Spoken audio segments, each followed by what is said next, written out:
from the TFNB Your Bank for Life studio. Now, it's time for the Smoke Show. Presented by IdealMRI.com. Premium quality MRIs, convenient, affordable. That's Ideal. And by Texas Farm Bureau Insurance. We are Texas Farm Bureau Insurance, your insurance provider built by Texans for Texans. And we've been protecting families in our great state since 1952. TFNB, your bank for life, serving Central Texans since 1889. It's time for the Smoke Show on 365 Sports with David Smoke and Craig Smoke. You want to be the Smoke Show? Is it cigars, cigarettes, Tipperillos, or is it a fireplace, or is it just melding hot, whatever you are cooking? Good afternoon. This is the Smoke Show. Craig Smoke. I'm David Smoke, the TFNB Your Bank for Life studio. Got some pretty good stuff today. Good guest today, John McClain, Rick Saratella. Both will discuss the NFL draft quite a bit. Chris Level on Texas Tech and Shahan Jeyarajah. We haven't had him on a while from CBS Sports on some college football news and notes. So have you ever had a day, Craig, where you woke up, no matter what time, everybody wakes up at different times, and you honestly and literally never stopped? Yeah, I'm still kind of reeling from your introduction to what Smoke Show could mean because you just were all over the place there. It could just mean two guys with the last name Smoke who are doing a show because that's actually what this is, and it's a play on words. I think your brain kind of went in multiple places, and it's also a term for like a really, really beautiful woman, which we certainly aren't. So this is more a play on words. But I had somebody tell me that. Yeah, I thought you were going to say, have you ever woken up and just had a day where you're like, what the hell is going on? I feel like I've been living that for a little while now. But also days where they just seemingly don't end. I've been there, and I guess you asked that question because you're having one of those days. Yeah, no, it's been a good day. It's been a productive as heck day. Can't wait to tonight when I say, okay, it's time to go to bed day. But my brother, of course, Michael was here yesterday. It was over the last 3 or 4 days. He went back to Love Field. I took him back, and we had a great time. Very relaxing. Had a great time, and I'll miss him, but I'll see him and my youngest brother, Philip, in 2 months. In fact, in less than 2 months. All right, good afternoon. A lot of things going on. This one here, Iowa, the NCAA, and remember the infractions, and Kurt Ferentz and an assistant coach had to be out for a game. Here's the interesting part about this with Iowa. This happened in 2022. 2022 with Cade McNamara transferring to Iowa. And it is just now becoming public. Now, Ferentz and an assistant coach have already served their penalties by missing a game. This came in 2022, and this is 4 years old. And you want to know why there's a backlog when it comes to college sports commission? This is it, because there was also some tedious details. Iowa had pretty much turned themselves in, or at least went and say, this is us. We're naked. Here we are. However, the forfeiture, or losing 4 losses during the season, it just all depends. Are you an Iowa fan or not? And that's part of their penalties in the McNamara case. Yeah, I mean, you got the year wrong. It's 2023, not 2022. But just to be clear. Well, it was 2022 when he made a phone call to McNamara when he was still at Michigan. Okay, the 2023 season's when said unnamed student athlete played in 5 games. So that's that was Cade games McNamara. that they are now vacating. So, 2022, 2023, I just want to make sure we get that right because that matters to us as best as we can make it right. But, I mean, there's a slog in getting these cases adjudicated or getting them off the desk. And I think that's the nucleus of kind of the problem with the NCAA handling everything is, do they have the manpower to really do these things properly and get them done in an expedient and timely manner for everybody involved? And I think we've seen evidence over and over again that, no, this is a really long, drawn-out process. So, Iowa was in heavy contact with said student athlete. He had not yet entered the portal. This occurred prior to 2023 season. So you had assistant coach John Budmayer communicating with the parent of said student athlete prior to portal entry. 13 different phone calls and 2 text messages were part of the release. Bud Mayer set up a call. A lot of this from On3, also other sources, but Bud Mayer set up a call between the athlete and Ferentz, who assured him he'd be welcome to Iowa. And just days later, player enters the portal and commits to Iowa. So, that's tampering. That's a ruling where you could say that the student athlete wasn't eligible and needed to, eligible pending reinstatement. And so because said student athlete, Cade McNamara, played in 5 games, that's what got Iowa in hot water, and they're going to have to vacate 4 wins as a result of the 5 games that were played. So, that affects their all-time record and all that kind of stuff. But that's the basic gist of it, is the vacating of wins, and what also some the tampering part of this. And so not like, I feel like when we hear like the NCAA penalties, we always think of like the death penalty, and we think of the most extreme versions. And most of the times it's really not a huge deal, but hey, losing wins is losing wins. I know people have opinions on that. Also, a fine and probation for 1 year. Ferentz and Bud Mayer had already served suspensions prior to 2024. So there will also be a 2-week ban on football recruiting communication this year, and a 24-day reduction in recruiting person days per KGAN. So a few things out there that were handed down to Iowa as a result of this story. The losses that are, well, they're not losses. They're not like you go 8-4 and you have 4 vacated wins. You just don't have wins or losses. Were Utah State, Iowa State, Western Michigan, and Michigan State. And of course, one of their wins was against Nebraska, and McNamara did not play. Of course, not that I'd want to get into that, but this is said and done. Took a while. Pat Forty with a pretty good column about why it takes so long. And here we are. Ferentz and the assistant coach you mentioned obviously have already suspension. Yeah, and McNamara was at Michigan. He was playing behind J.J. McCarthy, so you could see where he was a guy that people were looking at as a possibility, and Iowa just decided to jump the gun a little bit and get a head start, and it worked out for them, I guess, because they got him, but also now here they are vacating wins. So how well did it work out? I don't know. Does Iowa State get to claim a Cyhawk victory? No. Well, I wondered if they tried. I know we have Stormy Cyclone and some Iowa State fans, and we got news on Iowa State in a minute, but I was told that in the past there was maybe give or take, but if you vacate a win, that doesn't mean you forfeit the win. You just don't get the win.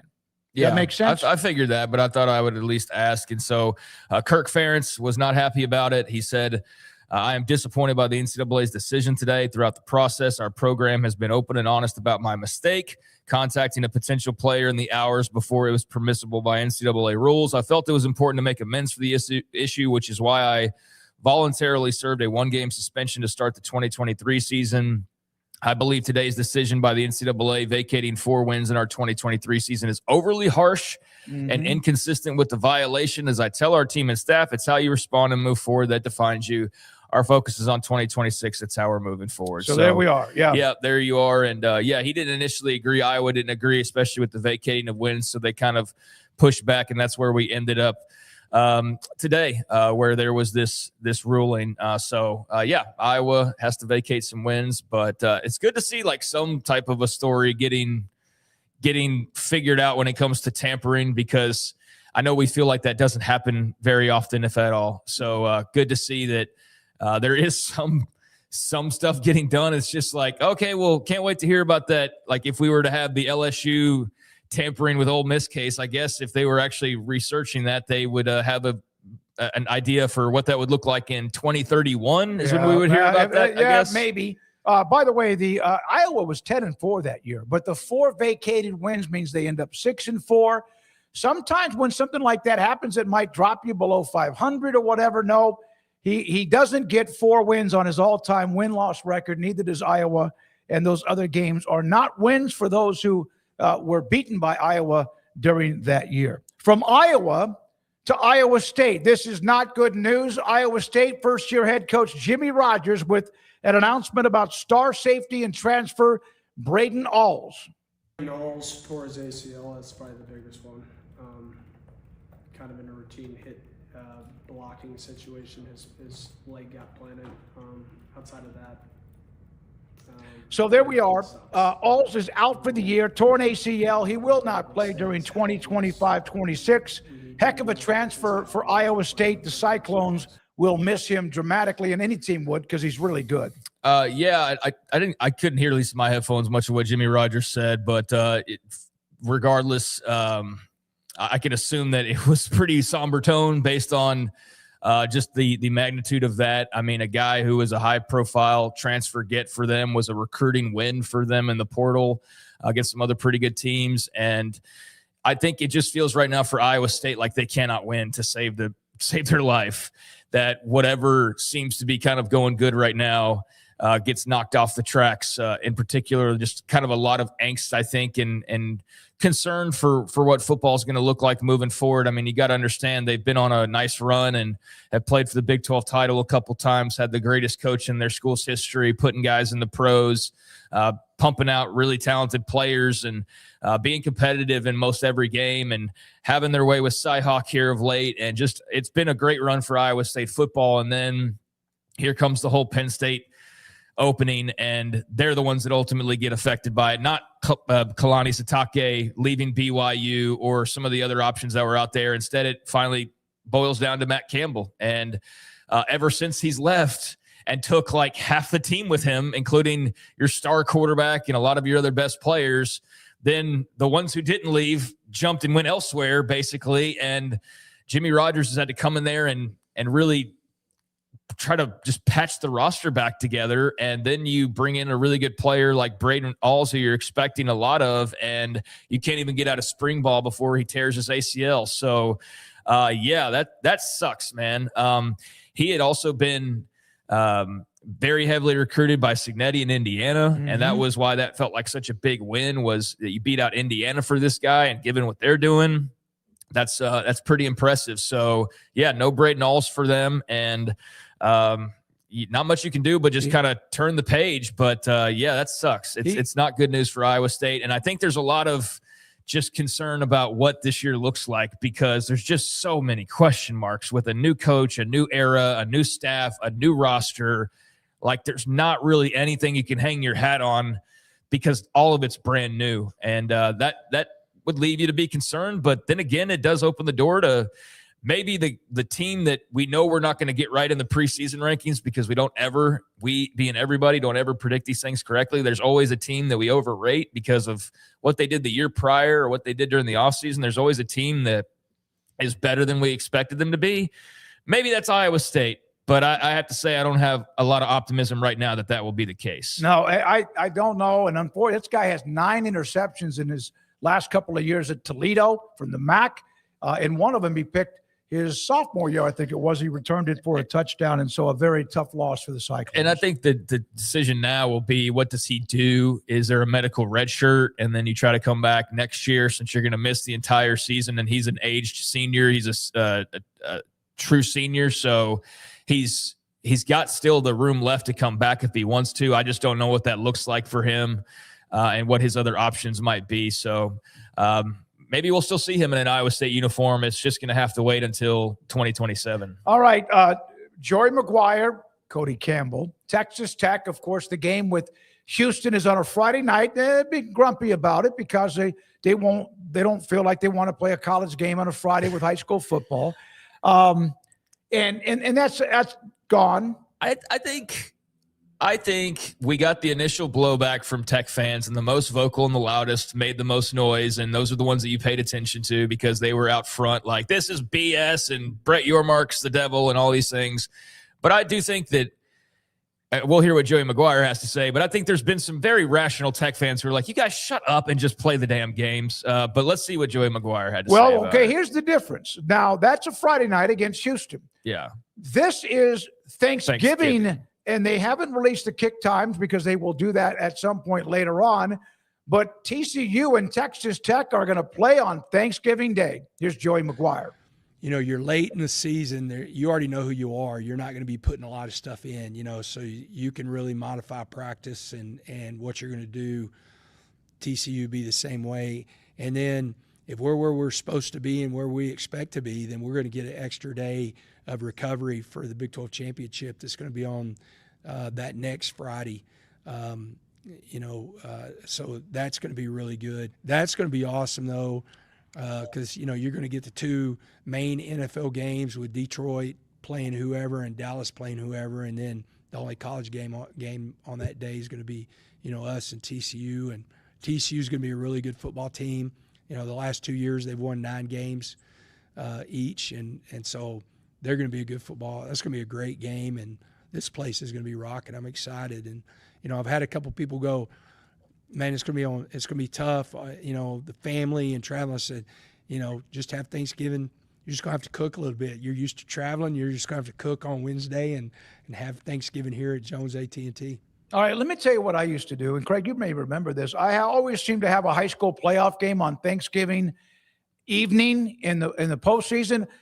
We'd have the turkey and all the stuff, and then I would make like 4 turkey sandwiches. I always liked the dark meat with mayonnaise, a little pepper on it. And I'd get in the car and drive to a stadium, do a broadcast. It was Thanksgiving, enjoy some of the games. And that's what some people are going to have to do. Or just go in the parking lot and boil, deep fry a turkey, be smart with it, or put it in the smoker, have it on most of the day, and go to the game and enjoy the game. Well, I mean, I don't think having turkey should be the make or break on whether you go to this game. I think it'll be much more about what your party situation is and where you live and those types of things. But look, man, it's like anything else. If you want to be there, you'll be there. And if you don't, you don't. And I don't think the world ends if you miss Thanksgiving in Round Rock, if you live there, or in Plano or something. Like, I don't know. There's a lot of talk about like people being able to make games and whatnot that it's up to the individual. Like, what do you want to do? Some people don't think the drive's worth it. Some people do. I have a feeling that no matter what, Texas Tech will have butts and seats and people will be there. And if some can't make it, so be it. But they can't stop the world down and make the schedule perfect for everybody. So I want to hear from the people right here in the chat. No, I want to hear from the people who were bitching, and I'm specifically talking to these people about the quick turnaround, who will then go, man, we got an extra day for the Big 12 championship game. Yep. Well, that's not fair. That's not fair to Arizona State or to Utah or to whoever. Or BYU or whoever, So it's funny how that works, isn't it? Like, all of a sudden, like, boy, that works out kind of nice. Now, like, just in general, and look, I don't bemoan, or I'm not against anybody who was pissed about that. Like, I'm having fun here because it isn't that serious, but it is funny. Like, there was a lot of comments about that, and now here you are, and you stand to benefit on the other side of it. And yes, it puts a crimp in the plans for people who want to spend Thanksgiving at home, but I can guarantee you there's a lot of people that live in Lubbock that will go to that game and then come back and have their turkey, or people in the outskirts, or even people that flock over from Dallas or Fort Worth or whatever. Like, they'll have a crowd there. It's TCU. They haven't played in a couple years. It's the final regular season game. Texas Tech very well may be undefeated and playing for a perfect season at that point. So I think it'll be all okay in the long run. But yeah, playing on a holiday does have its drawbacks, and that may not be able to have everybody there that you would typically have, but they've got enough mojo going that stadium will be jam-packed, and I'm sure there will be some purple representation there as well. And yeah, that could set up really nicely if they get an extra day to prepare for that game. They've got a couple of potential pitfalls on the schedule, but Tech's got to feel great about where they are regardless of what night they're playing on. So as long as they navigate those landmines of just kind of the schedule being a little bit quirky, then they'll be just fine. And you know what? If you're as good as you say you are and as good as you think you are, then playing on a Thursday or playing on a Friday should not disrupt your entire season, right? I mean, you should still be able to make your way through those challenges. So every team you play this year, you're going to have more talent then, and you're going to be expected to beat every single one of those teams. And I think, Tech is set up for a really nice year, but there are a couple of things that you got to go, all right, just that quick turnaround after Corvallis, and that little Thanksgiving lull potentially, just, don't fall asleep at the wheel kind of a thing. Yeah, the Cowboys play every Thursday every year. The Lions play every Thursday every year, Thanksgiving. And now there's a night game too, which Joey didn't bring that part up. There's a late game too. You do get used to it. It's a compliment to me that you're putting the college football. A&M and Texas, a long time. Nebraska, OU, among others, a long time. Auburn, Alabama, I may be wrong. I think they played on Thanksgiving, the Iron Bowl sometimes. It's a compliment. It's different. Joey handled it well, and they will get ready for the season. Yeah, I think that's a great game. It's a great showcase. I'll be really curious to see the ratings for that game, especially because I do think Texas Tech, based on predictions that I will give at some point in some fashion. I think they'll be undefeated going into that game. I think TCU will be probably like 8-3 or something like that going into that game. And that should make for a pretty good one. And just even if Tech's booked their spot, which I think they probably will have at that point, then it's a chance for TCU just kind of disrupt the perfect season and maybe knock them off the number 1 or number 2 line when it comes to the playoffs. So yeah, that's a big game, and you'd hope for a big rating. And I'm looking forward to it already. From General Ursus, by the way, guys, Thanksgiving college football. But what about the Cowboys? What about the Lions? We brought that up. Yeah. Let's see here. Yeah, there's a lot of NFL teams. They got to go play the Brazil game, and then they turn around. And I know it's not like quite the same, but there's a lot of little obstacles that have been thrown in the NFL schedule. Playing the London games, playing a Sunday night, and then playing a following or playing a Monday night, and you have the short turnaround. So I mean, that's similar to what we're talking about here. Yeah, Paxton goes, hey, listen, Big 12 on Thanksgiving, lots of views. That you think so? You would hope that so. too. If not, the NFL will have had something to say about that, because I don't know what game will be going up against that. They have their triple header. So if it's like the Cowboys, then you could see where that would put a dent. But you would think that, yeah, that's college football's game of the day. And so that would be a pretty big rating, you would hope. And that's obviously the idea behind having that game from the TV networks and Brett Yormark himself. Big a note from the chat. Thank you. The Mississippi and Ole Miss, Mississippi State Ole Miss is the Egg Bowl. Yes, has been a staple during that time, and sometimes on Black Friday. But it's not like this hasn't happened before. So there we are with Tech. You're right. And TCU. You're right on Egg Bowl, and I was thinking of that, but I looked at the schedule, and I don't see Egg Bowl on Thanksgiving this year. Now, I could be missing it. But yes, you're absolutely right. And I was thinking of that as well. And I just can't seem to find the schedule for some dang reason when it comes to Ole Miss. So yeah, that's Black Friday. Egg Bowl is Black Friday. So yeah, it will be the only game in town, that Tech and TCU game. Yep, November 7th, 27th. You're right. Now, because that's also A&M and Texas. That's Florida State. You know, that Black Friday is going to be nasty. There's dudes. Here's another thing. Nebraska, Iowa. It's kind of maybe Iowa will vacate that win. Houston, they have moved their football game coming up, the spring game this Saturday, to the practice fields. Apparently, TD-ECU Stadium had unavailable due to player safety concerns, damage sustained to the turf from a recent Easter Sunday event. Boy, don't you know somebody got called out on that. That's great that you had. That's great that you had the event for the kids or whoever, but you apparently kind of there's some issues with the field. Yeah, man, I'm kind of like that Black Friday. Suddenly, I have not looked at the schedule as far as that goes, and so now that we're on that, I'm kind of stuck on that. That's a really nice Thanksgiving game, and then a really nice Black Friday slate. But yeah, I don't know. Do they have like the little green grass things get too caught up in the turf, like the stuffing? Maybe too many rabbits, eggs. Which I don't know. But apparently there is a concern because you might, if you have a bunch of people running out there, you maybe have a few of those things be pulled up where there's a loop or maybe a concern about somebody getting their cleats caught. Yeah, I don't know. I don't know if it's the Easter basket stuffing that's now caught up in the turf or some kids you use a blower. It's not that. I'm just having fun here. So I don't know if it's that or kids just pulling up turf or whatever, but okay. Don't think it really changes much at all when it comes to the game itself. Willie Fritz and company will be able to go play on a basketball court and they'd get some productive practice time in. So I guess maybe a little bit of a bummer for the folks who want to spread their legs a little more, but got to do what you got to do, I guess. I'm interested to hear maybe one day what the damage was. We'll ask Joseph Duarte. I asked him to come on this week, but have not heard back from him. Back to the Egg Bowl. Pete Golding, the new head coach, of course, at Ole Miss, he replaced Lane Kiffin late in last year's run to the playoffs, he was on with ESPN's Greg McElroy, and he was kind of describing towards the end the relationship with Kiffin, some of his former staff who was going to be a part of his current staff at LSU, and here's how Golding tried to explain how all of that was to deal with. started, obviously the Egg Bowl was that Friday, right? So then I rode back with Kiff. Knox had a playoff game, so we took the van back instead of riding back with the team. And I thought you said you travel better. What do you mean? What do you mean? Well, we played at Starkville, bro. You're not an hour and 20 minutes. Like, we stay at home. And so then, like, I still couldn't get a real feel because I was with him the whole time. I was like, hey, Tuesday I'm going to Florida. Hey, Wednesday I'm going to LSU. Like, hey, Thursday I'm staying. So I still couldn't have it like a real feel. And then Saturday night that I got the first call from Keith, right? Saturday night saying, hey, Kiff's decided to go elsewhere. Like, hey, let's meet at 7:30. So we went in there, met with 7:30, started talking about some things. And then he met with the Players Council, and then it got real about 12:20 that day. They called me back over there, the chancellor and Keith, and was like, hey, man, like, we really want you to do this. We think it's the right time. We think you're the right guy.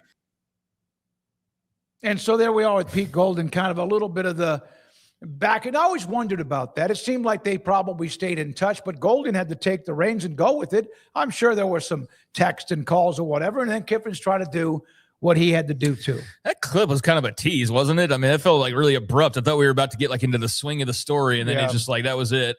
So yeah, that kind of left me wanting more actually. But I'm sure that whole situation was just crazy chaos. I mean, most things involving Lane Kiffin are that whole ordeal when you're navigating a really good football team that's in a playoff chase and trying to win an SEC championship and just be like amongst the best teams. And there's all this stuff that's been going, or like has been going on and is still in front of you as well. Like all of these things that you're a part of, right? And you're just trying to hold it all together. And then the guy who's been holding the wheels, like he's like hanging halfway out the door, trying to jump into another sports car, but he's still got one hand on the wheel, and the other guy in the passenger seat is now trying to grab the wheel, and they're trying to like, how can I jump from the passenger seat while we're going 70 into the driver's seat? And like, that's what it makes me think of just trying to hold this thing together as all of this movement is going on over the backdrop of playing a football season and being really good in the thick of things. So yeah, that whole situation,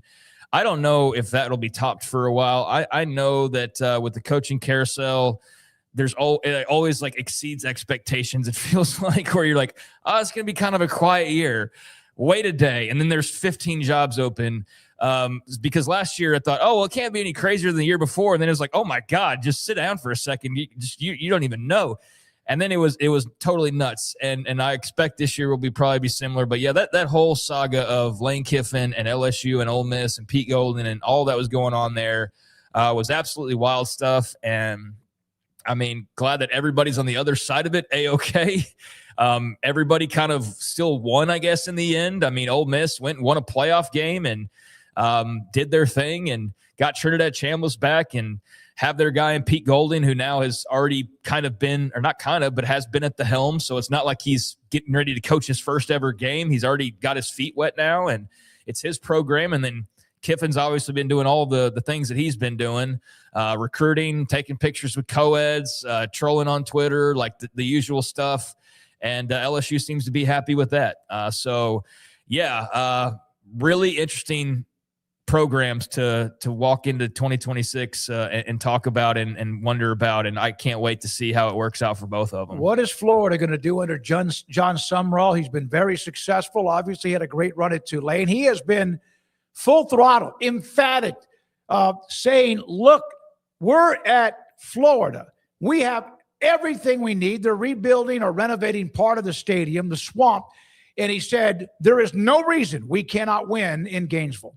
Yeah, we can get anybody to come visit the University of Florida if we want, America, if we do a good job. This is not a really hard place to recruit to. We're the 5th-ranked public school in the United States of America academically right now. All right? Like, you come outside today and it's beautiful. And you come to the stadium and like you know the history and pageantry of what it feels like to play in this place. And then you know the stadium renovations that are coming and you know the fan base is hungry for a winner. And I think the guys that have come here to visit, most of them have come back at some point.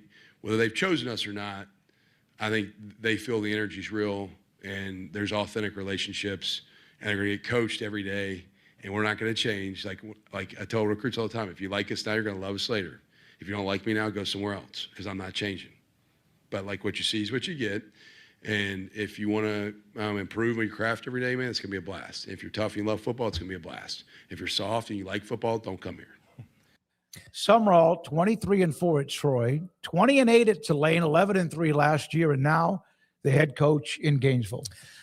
Yeah, I mean, I think you got to be a little bit nervous after the Billy Napier situation of did you get this guy in at the right moment as well? Like, I know there were some doubts about Napier, where he was coming from, and we know how that worked out now. And then with Summerall, I think there's kind of maybe not like the same exact concerns or similar concerns, but like, did you get it right this time?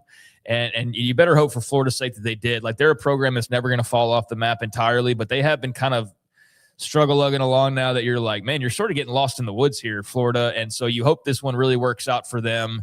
And on paper, it looks like a great hire, but you just don't know with these things, right? Like, you just don't know. Like, okay, yeah, you had success at a couple of other smaller schools, but this is Florida. Like, this is the SEC. This is a different beast. And Billy Napier learned that lesson very quickly. Now, a lot of people say, well, I called that beforehand, and maybe they're a lot more sure about what John Summerall could do. But, I think we just got a little bit of his recruiting pitch delivered to us.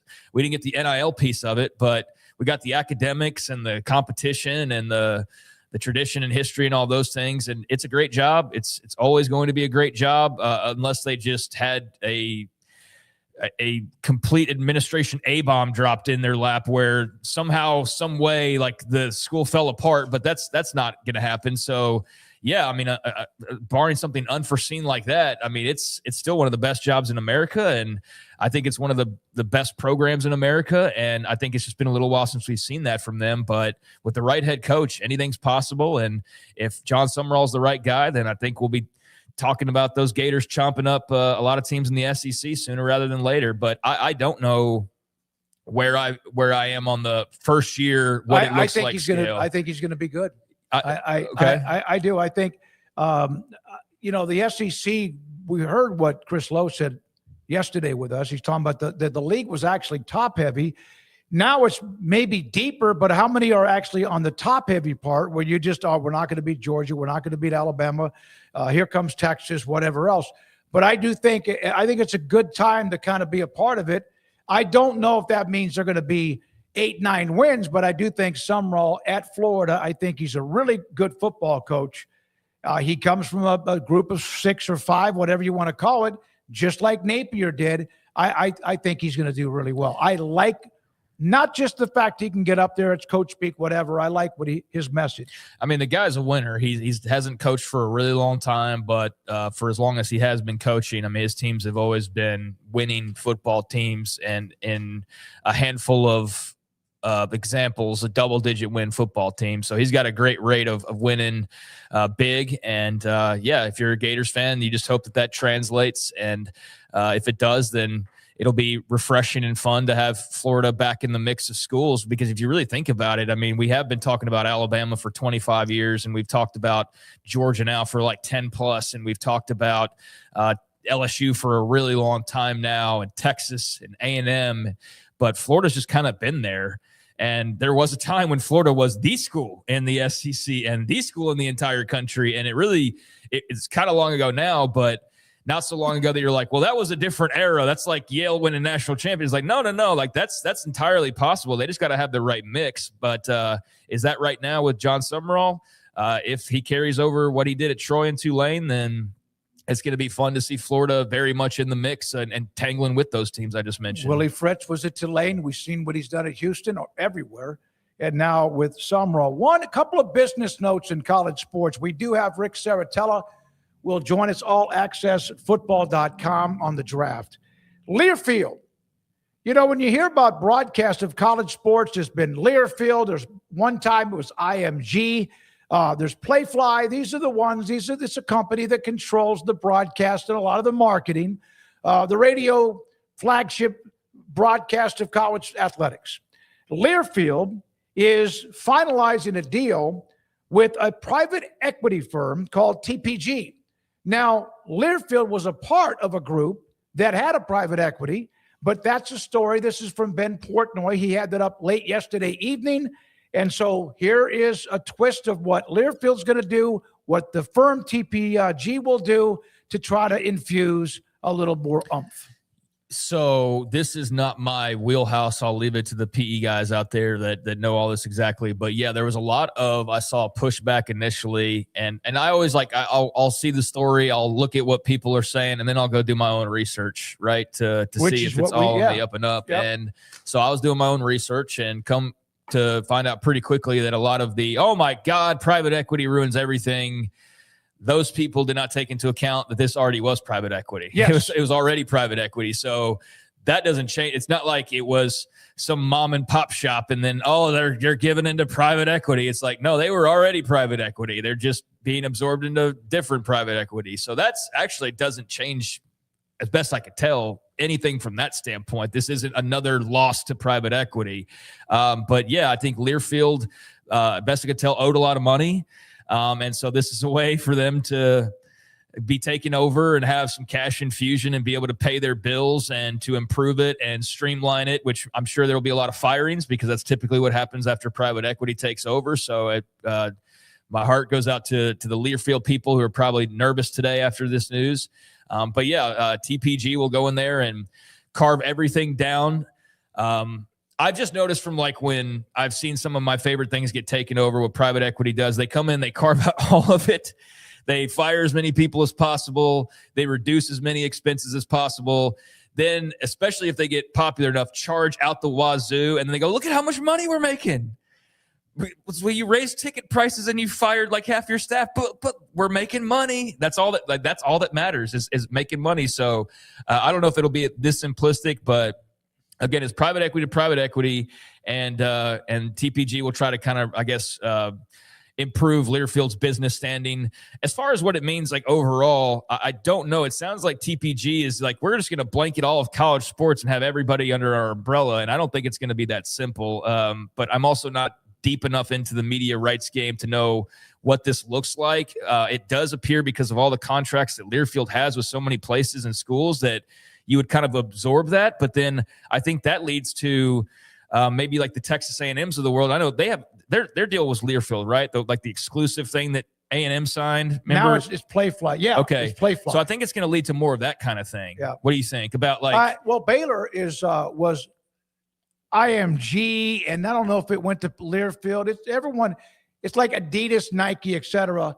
And now they're Playfly too. So Playfly started gobbling up whatever else somebody else didn't want to be a part of it anymore. Yeah. So, I mean, I guess my guess would be, being redundant there, that this probably will suck more than it'll be great for the college football fan. I don't know how, but somehow it'll probably be worse for us. But business-wise, it sounds like this kind of needed to happen for Learfield, and we'll see kind of how the schools respond to this. But yeah, I don't know. I saw a lot of reaction to it because it's just, you see private equity in the headlines and all of that. People are like, oh my God. But there are dozens and dozens and dozens of both men's basketball, football, etc., all up and down what Learfield owns those rights and now will be a part of this TPG. So they'll have this big combination of schools. Yeah. Yes. And we'll see how that works. Probably more advertisements. One of the things Ross Dellinger added this, considering the reactions and comments to this TPG story, here's an important reminder. Learfield's previous ownership group included private equity and capital partners. So it's not like they're just diving into it without having some of the experience already. When we come back, Rick Saratella from allaccessfootball.com. What's happening? Who's trying to move up, or who really wants to move up, or who's just throwing and blowing smoke, literally? That and more.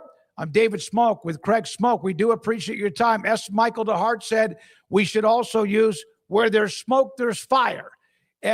We discussed that name, by the way, when we decided it was going to be Craig and also me who did the show here on 365 Sports. Maybe if we must pivot once again, that is something we'll keep in mind. I once had T-shirts for a talk show where there's smoke, there's fire. It's pretty cool. We'll put our faces on it, though, and sell millions. No, you can put your face on that, but I'm not doing that myself. We're going to have a lawsuit right here. By the way, thank you for your time. Hit the like button, or if you haven't subscribed, we appreciate it. And Kyle Visser, thanks for the yeoman's work you did today behind the scenes for what we do.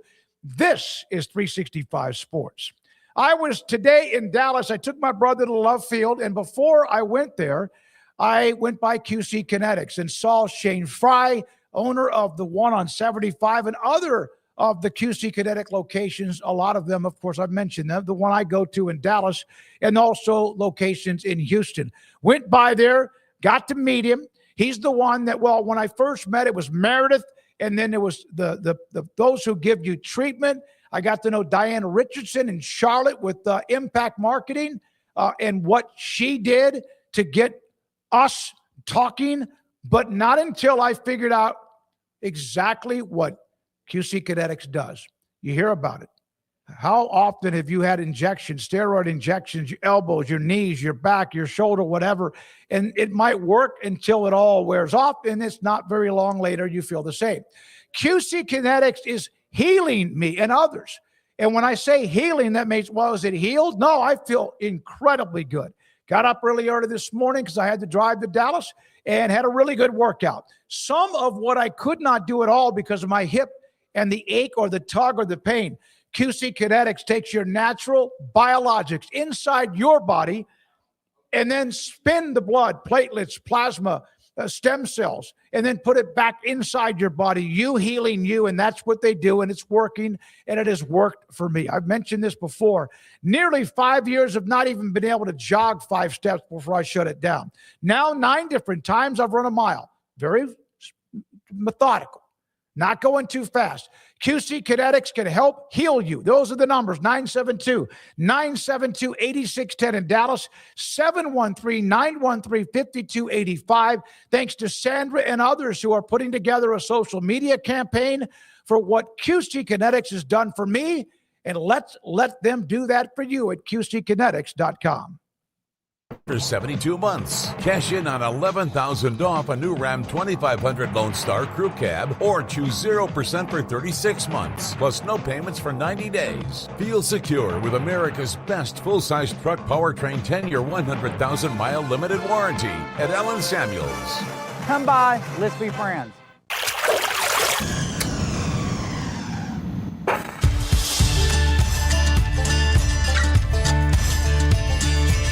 Bold are the adventurous. Determined are the leaders. Faithful are the healers. At Baylor, you'll find your calling, your people, and your purpose. Dare to be you, indeed.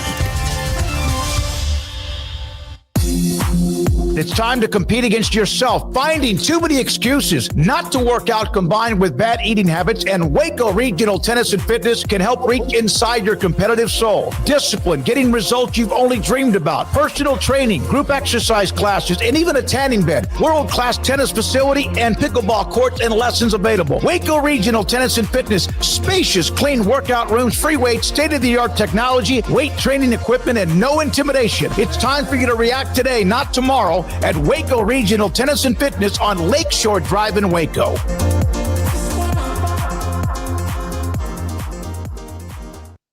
Serving Central Texas since 1889, TFNB Your Bank for Life takes pride in being more than a bank.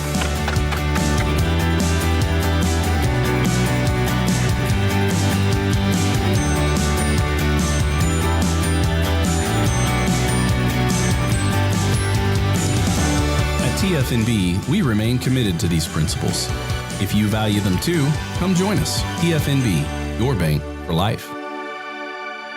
You got batteries for my side-by-side? Yes. Replace my flashlight? Sure thing. What about my business? Oh, good one. 100%. Batteries for my fleet of trucks? Gas floor scrubbers? Yes, and fire panels. We have pallets of batteries. Well, what about... As your go-to guy, if it needs a battery, we have it. Well, that's all you had to say. Could have led with that. Batteries Plus, the experts in charge. This 3 o'clock hour is brought to you by QC Kinetics. Feel better, move better, live better with regenerative medicine using your body's own healing abilities for natural pain relief. No surgery, no drugs, no downtime. With locations in Dallas and Houston at QCkinetics.com. Now it's time for 365 Sports.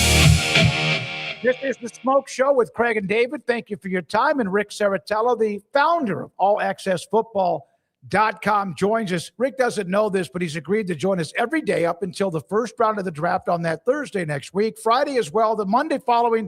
And I'm kidding, he has other things to do too. Rick, thank you very much for your time. We can hear the crowd at the finish line, so to speak. How much How much BS is out there right now with other teams trying to float this or that about a player?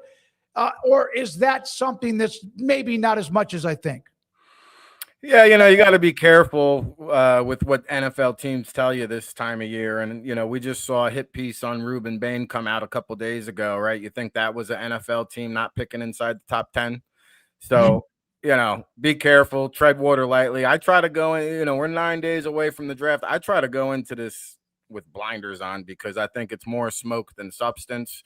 I mean, why the heck are NFL teams going to share what they're doing with NFL media sources? I know quite a few NFL scouts, and they're not over here sharing who they're selecting, and media can draw their own conclusions. They might get some leaks from some teams and some information on guys that are, maybe they want to see them slide. And, with Diana Rossini, that's a whole nother story, how you can use the media to your advantage. But right now, I think even at number 2 and number 3, I think the Arizona Cardinals and New York Jets are still trying to determine what they're going to do. So maybe that answers my next question, Rick, but as somebody who follows the draft so closely, what are you most intrigued by as we are just days away at this point?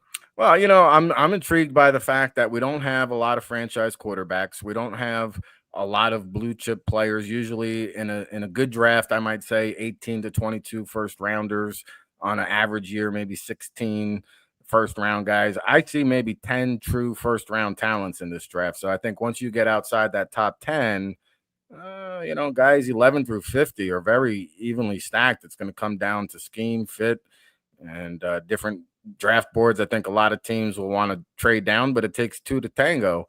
And I think the other interesting aspect is you've got blue chip talent at devalued positions. In other words, Jeremiah Love at running back, the Ohio State linebackers, Arvell Reese, Sonny Styles, Caleb Downs is a safety out of Ohio State. So these are positions that teams generally wait on, but these are the best players in the draft. So I'm really fascinated to see how that plays out at the top. All right. The Cowboys get a lot of attention, Rick, because of their Cowboys, no matter what their success or lack of it has been. There seems to be smoke, and I knew this would happen either today or even next Thursday, that they want to move up. And I could see why, because of who they would like to get rather than wait to 12 and 20. What are you hearing about what is the plan for them? So the two positions that are going to get pushed up the board here are offensive tackle and edge rusher. And I can see quite a few, at least 6, maybe 7 offensive tackles. And I think the edge rushers are going to be not too far behind. So from what I'm hearing is Dallas would like to jump up to number 3, swap with Arizona, target David Bailey or Ruben Bain. And Bain's another fascinating story because he's almost become like a forgotten man. You hear everybody talking about these top 5 selections. I don't hear Ruben Bain, and I think he's the top 5 talent. And I think that the NFL is going to be embarrassed, quite frankly, 10 years from now when we actually second thought this young man's talent. He's an extraordinary player, and I've seen the days we can all remember when Derrick Henry was too big to play running back or Lamar Jackson was too small to play quarterback. I think Ruben Bain is going to really smash that barrier with the short arm length, and I could see why Dallas would be I would actually prefer Ruben Bain over David Bailey, but I suspect that's what Dallas is aiming to do. Why Bain over Bailey, Rick? Oh, just a much more explosive player, violent hands that bend around the edge. You talk about production, pedigree. I'm not going to be the one that counts this man up. So if you look at Bailey and then you look at Bain, Bain goes full throttle every single play. David Bailey tends to take some plays off. I think he has a questionable motor. It's hot when he wants it to be, but it also goes cold at times. And also, I think Bain is probably a better run defender as well. I think he's just a better overall player. He's a dominant player. And, David Bailey, I mean, I've spoken to some scouts that really aren't as high on David Bailey as the media is. And I'm kind of in that boat as well. So with Bain, and forgive my ignorance here, I mean, obviously teams are trying to kind of massage this thing potentially. Is this somebody that's a little bit lower that's hoping that a story like the one that just got out about his car accident and all that stemmed from that? Is this somebody, hey, hopefully he falls from 3 to where we can get him at 9? Like what do you think is the strategy that's going on there potentially? Yeah, well, I don't think, with this whole car accident situation, it's an old story. So NFL teams are aware of it. I don't think that's going to impact his draft stock significantly, but it's not helping, right? And I think with the short arms, you've never had a player start in the NFL. One team ran the data. They said there's never been a defensive end in the NFL with under 31-inch arms as a starter. Well, you know what? I don't want to put Ruben Bain in a box, but the arm length is a very real thing, especially amongst veteran old school scouts. And I understand, like, hey, if you're going up against a guy with 34, 35-inch arms, I'm just going to jab you to death. But Ruben Bain has got low leverage, violent hands, and the best bend in the NFL draft. So he can compensate and overcome that. But I think, Derrick Henry was 6'2" and change. They said, oh, well, there's no 6'3" running backs in the NFL. Mm-hmm. Lamar Jackson was a shade foot under 6 foot. They said, oh, 6 foot quarterbacks don't play in the NFL. Well, we've seen how that goes. And again, fool me once, fool me twice, not 3 times with Ruben Bain. This guy's a spectacular talent. And I would not be surprised if he turns out to be the best player in the draft. Was the David Bailey on or post-game photographer incident something else that was put out there to try to create a little smoke? Or Yeah. I mean, I think that's just clickbait stuff. I mean, we always say in the scouting community, we're not looking for choir boys out here. No, it's a football game. Yeah. Right. Football is an intense game. Emotions fly. Tensions are high immediately following a game. So, if anything, I like that. I like the competitiveness. I like the chippiness. Now, with the photographer, you got to be a little bit more professional, but I don't really make much of that situation. So, Rick, anytime we have a draft analyst on, I got to ask a selfish question as a Washington fan. There they are at number 7. A lot of potential, but also a lot of guys that are going to get picked ahead of them, right? So, seeing them linked to Jeremiah Love, seeing them linked to like everybody who would potentially be there. What do you think's a logical scenario for Washington, and what would make the most sense for them at number 7? I felt like Terry McLaurin. He was kind of coming along with that injury, never really got to where he wanted to be. And, because of that, Jaden Daniels has to do more, maybe create more with his legs. I like to see them get another target. Now, I don't know. Carnell Tate, there might be a shooter there at 5 with the Giants. Cleveland might pull the trigger at 6, but I think that would be the ideal scenario for Washington. Give Jaden Daniels, a dependable target, pair him with Terry. And then, if not, I think offensive line, right? Like protect the quarterback. I think the tackles are going to come off the board. I think, Cardinals, if they stay at 3, I could see Francis Mauigoa coming off the board as the first offensive tackle. And then after that, it's really very evenly stacked. And, personally, I'm a big fan of Caden Proctor. I don't think he gets enough love in this draft. I don't think he goes as high as 7.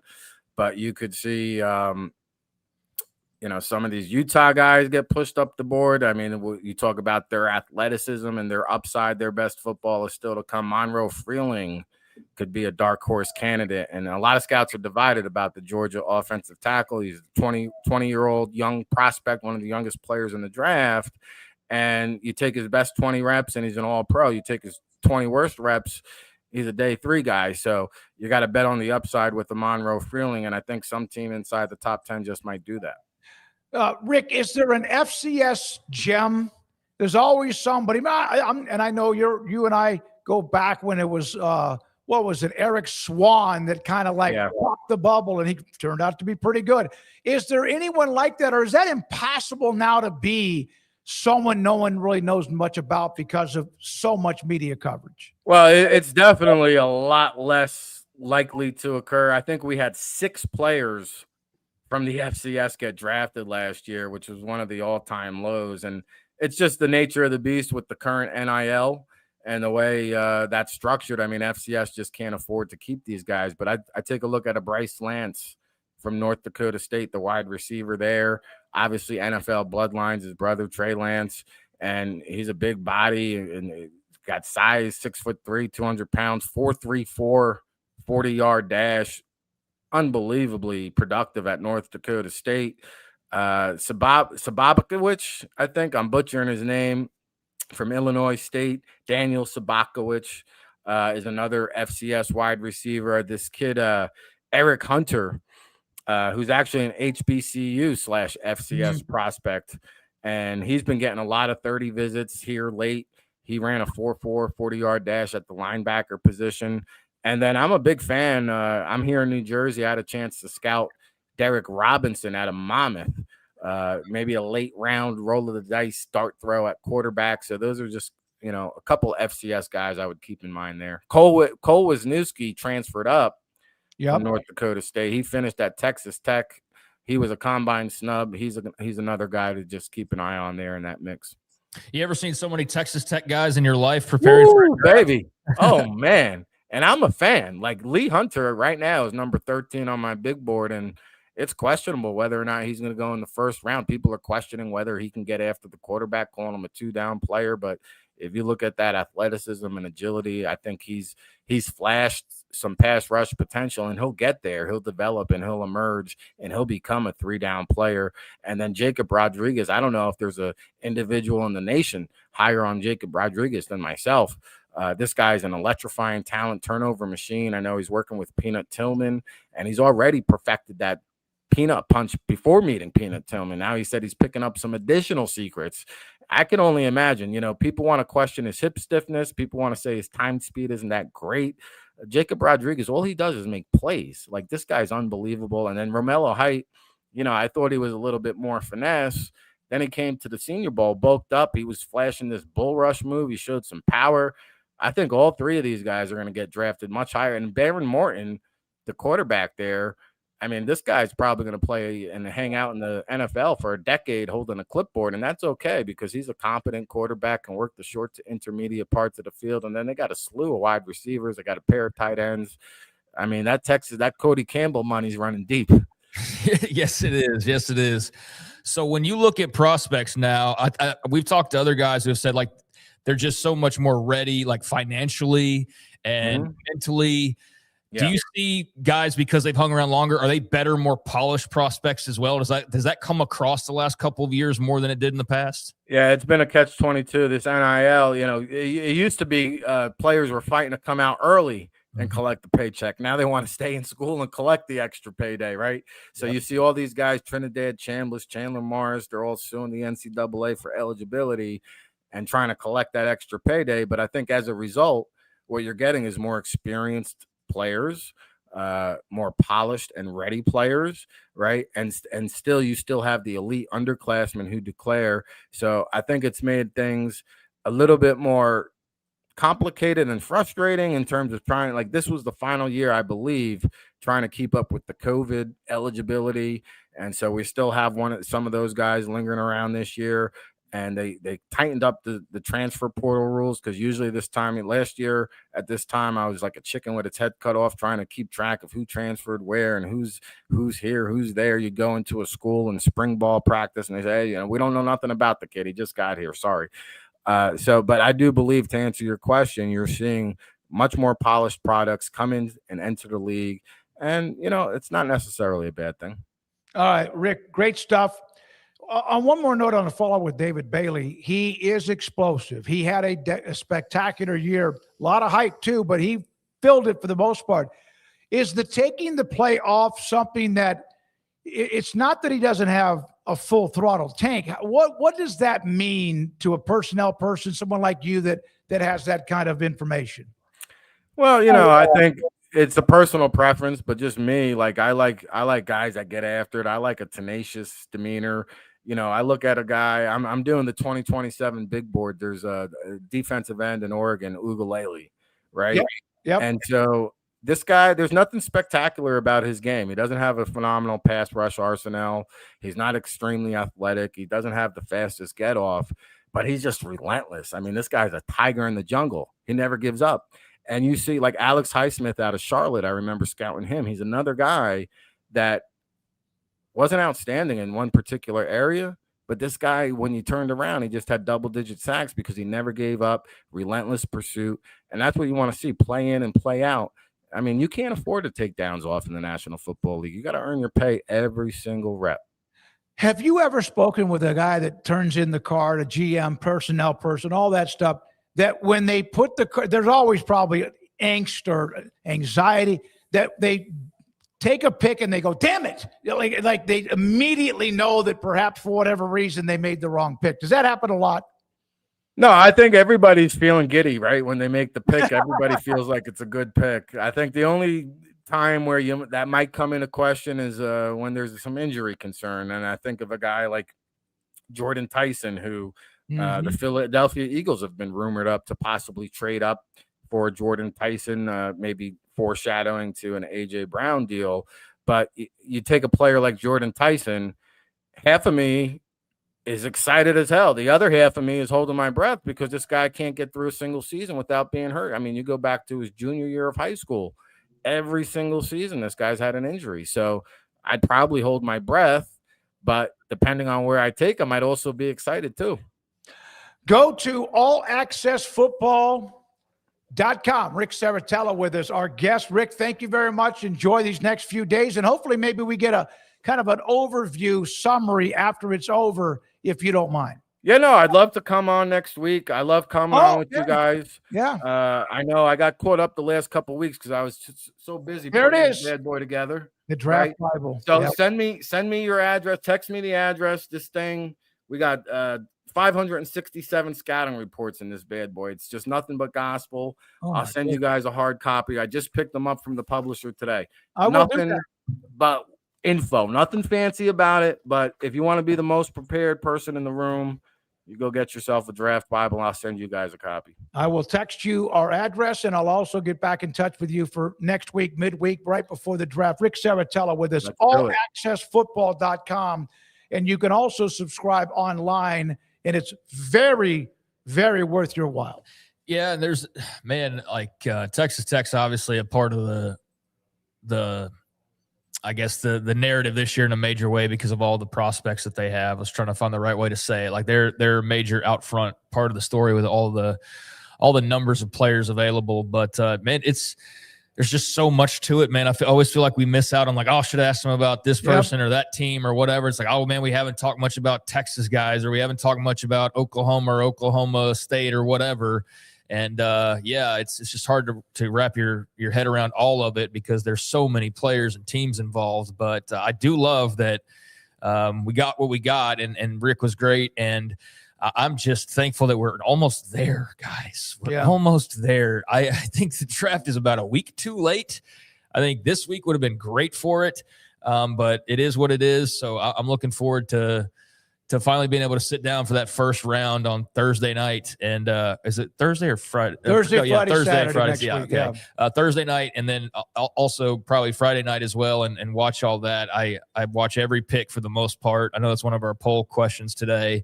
And yeah, I'm ready for the draft. I'm ready to see where these guys go. I'm ready to see if the Commanders can somehow finagle Jeremiah Love, although I'm not getting my hopes up based on what everybody's told us. But I think picking at number 7, they should get somebody pretty exciting. But yeah, I'm ready for it. I'm ready for it. Go to also the Draft Bible on Twitter, NFL Draft Bible. Coming up, Shahan Jeyarajah, CBS Sports. Chris Level on Texas Tech. Off the radar, John McClain, locked and loaded. This is 365 Sports. And this is me talking about Marco's Pizza. Pizza lovers get it. Fastest growing pizza brand in America.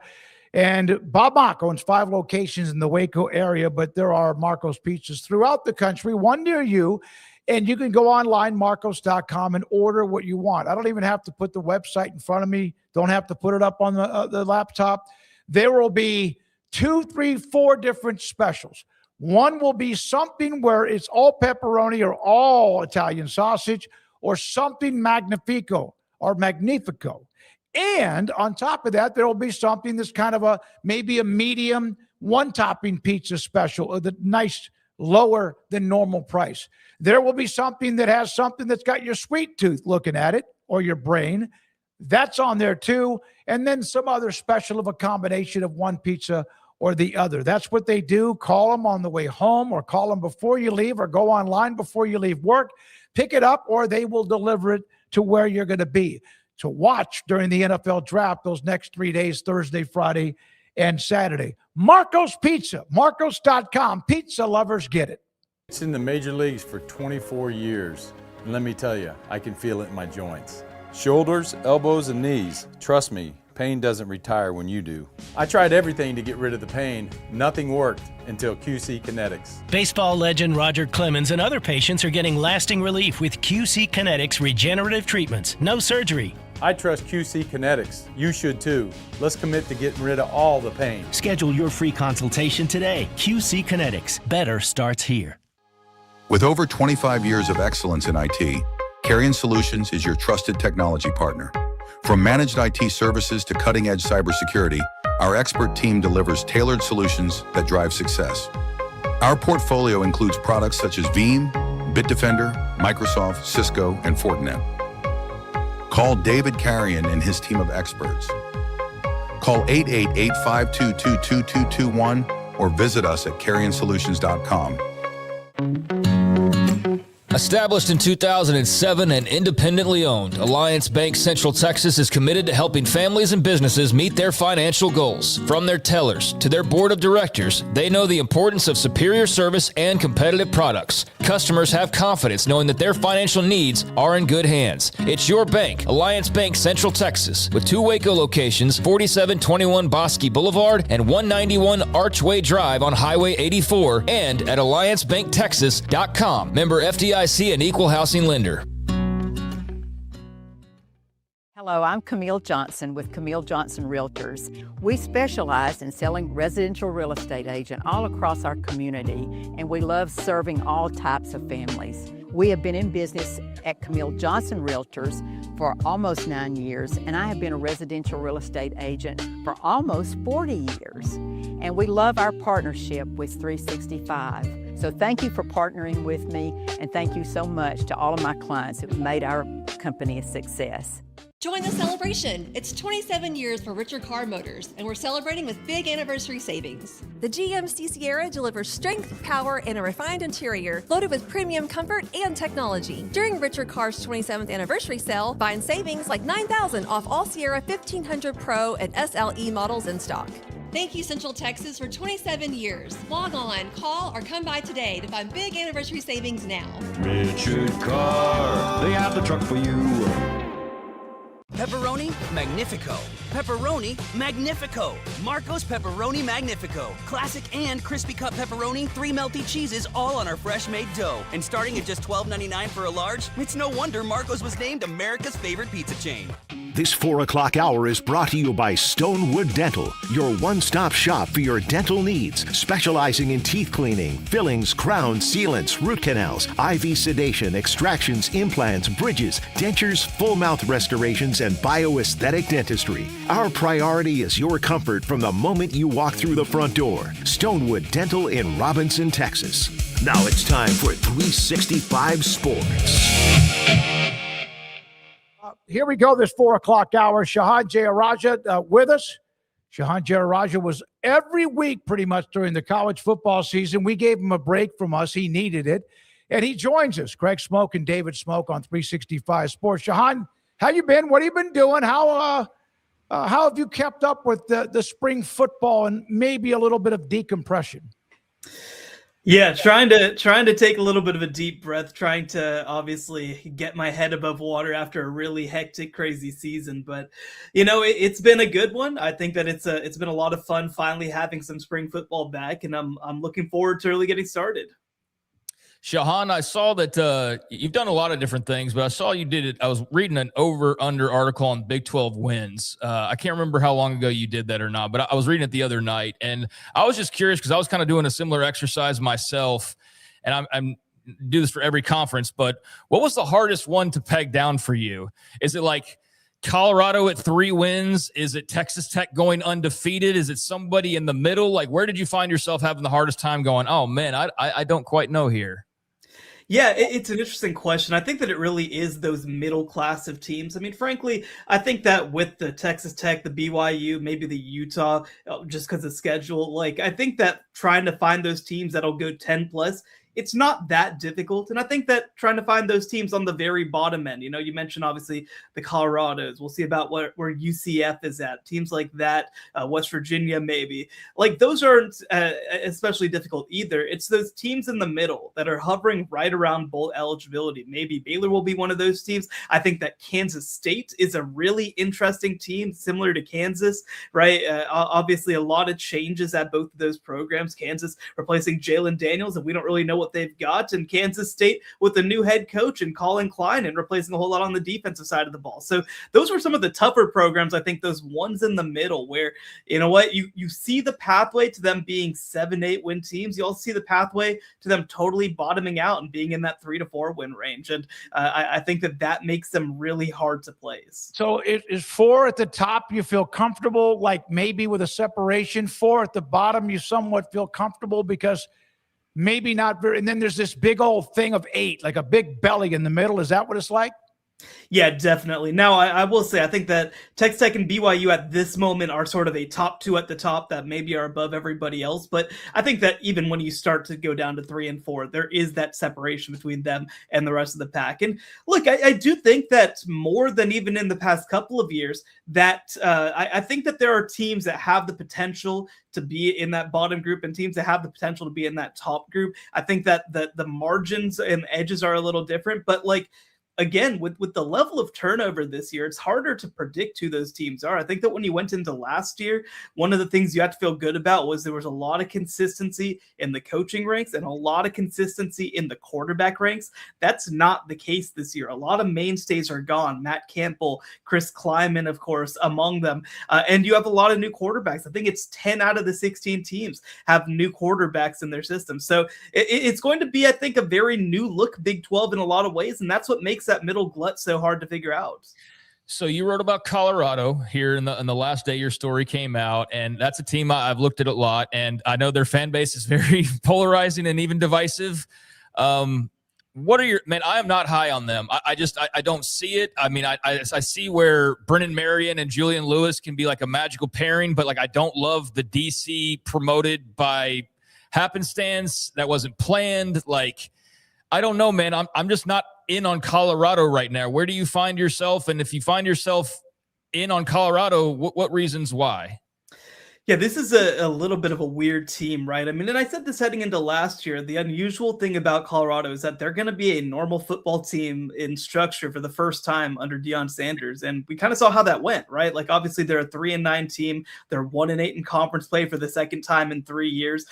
And I think that when you look at this team, I mean, this is going to be a team that has 61 new players that's replacing 3 starters on the offensive line. I think that you feel good about the fact that they have a quarterback that they feel good about. And they've got some really high-end talents in the portal. Boo Carter in the defensive backfield. You're talking about a DeAndre Moore coming over from Texas. Leona Lefau also at linebacker coming over. But there are just so many questions elsewhere, right? I think that you look at that defensive front, which was a strength last year. I think it's going to be a weakness this year. You look at that wide receiver room behind DeAndre Moore, you're kind of wondering, and Danny Scudero also coming over from San Jose State. You're kind of like, well, who's 3, 4, and 5? Are they going to be able to run the ball? They bring over a good running back in Richard Young from Alabama, but he's not somebody who's got a lot of snaps. And by the way, we haven't even gotten into the quarterback position and whether true sophomore Julian Lewis is going to be ready for prime time. So there's just a lot of question marks on this team, especially because, again, when you deal with programs, you usually think year 3 and 4 is the moment that a team's culture, a team's roster really starts to resemble the head coaches. When you've been a transfer portal heavy program, that just doesn't really happen the same way. Yeah, it's some you look at, like the Iowa State example, where we're trying, and they lose their safety, a really good player from Toledo. Who that is a new coach? I think there's 34. Whittingham, of course, at Michigan. And I'm not even talking about the ones that step in like Golding at Ole Miss or even Scally. Who is replacing somebody at another program like Matt Campbell, Penn State, that talked about Sumrall earlier. Yeah, John Sumrall. Who has the biggest or maybe the toughest road this year? Ooh, biggest and toughest road is kind of interesting, right? Because, it's a program that I'm really interested in that I think potentially has some upside is Eric Morris at Oklahoma State. Of course, they can give her a 1-11 team, but he was able to import basically his entire offense. You mentioned, of course, that over-under article. I think their over-under was at like 5.5. I love that over. I think this is a team that could easily be in the 7 to 8 win range if some things come together, just because of the talent that they were able to bring in. I think I'm going to be fascinated to see at Auburn when you talk about, of course, Alex Golesh coming over from South Florida. He also brought a decent amount of talent, but this is an Auburn team that frankly has been pretty talented these past couple of years. It's been more struggles late in games, inability to find a quarterback, which he brought his own in Byron Brown coming over. Like, this is a really, really interesting spot, I think, for him to be in. And one, this is just like, I feel like this is one that keeps flying under the radar. When you talk about, oh my gosh, the Northwestern coach at Michigan State, Fitzgerald. Pat Fitzgerald. Yeah. Like, that is a strange turn of events, right? Because you've got a coach in Pat Fitzgerald who's won at the highest level at Northwestern, but also he's stepping into a program that, frankly, one, didn't recruit very well under Jonathan Smith at Michigan State, and two, was built in kind of the opposite way, right? A more offensive staff. He comes in as a defensive mind. That, I think, is going to be a really interesting and really tough transition heading into the Big Ten in 2026. Shahan, Texas seemingly has little to no weaknesses based on what they filled through the portal. And even you look at the Muschamp hire. I mean, Texas fans that I've seen are over the moon about Muschamp being back and felt like Kwiatkowski was a really good coach, but there were areas that were definitely in need of some improvement.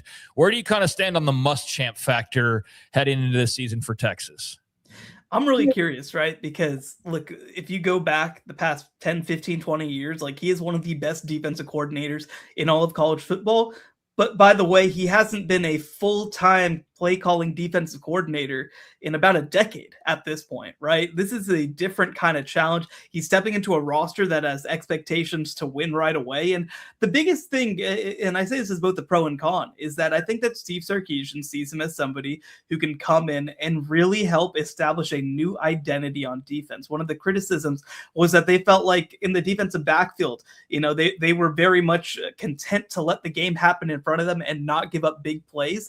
Well, this is, I think, an attacking system, as people like to say, where they're going to be jamming, they're going to be pressing, they're going to be trying to, again, they're going to be a team that's going to be trying to finish top 10 in defense and not necessarily top 10 in scoring defense, which was more of Pete Kwiatkowski's approach. So, look, do they have the defensive back personnel to do that? Maybe. I don't know. I think that after losing Malik Muhammad to the NFL draft, that certainly is something that piques my attention.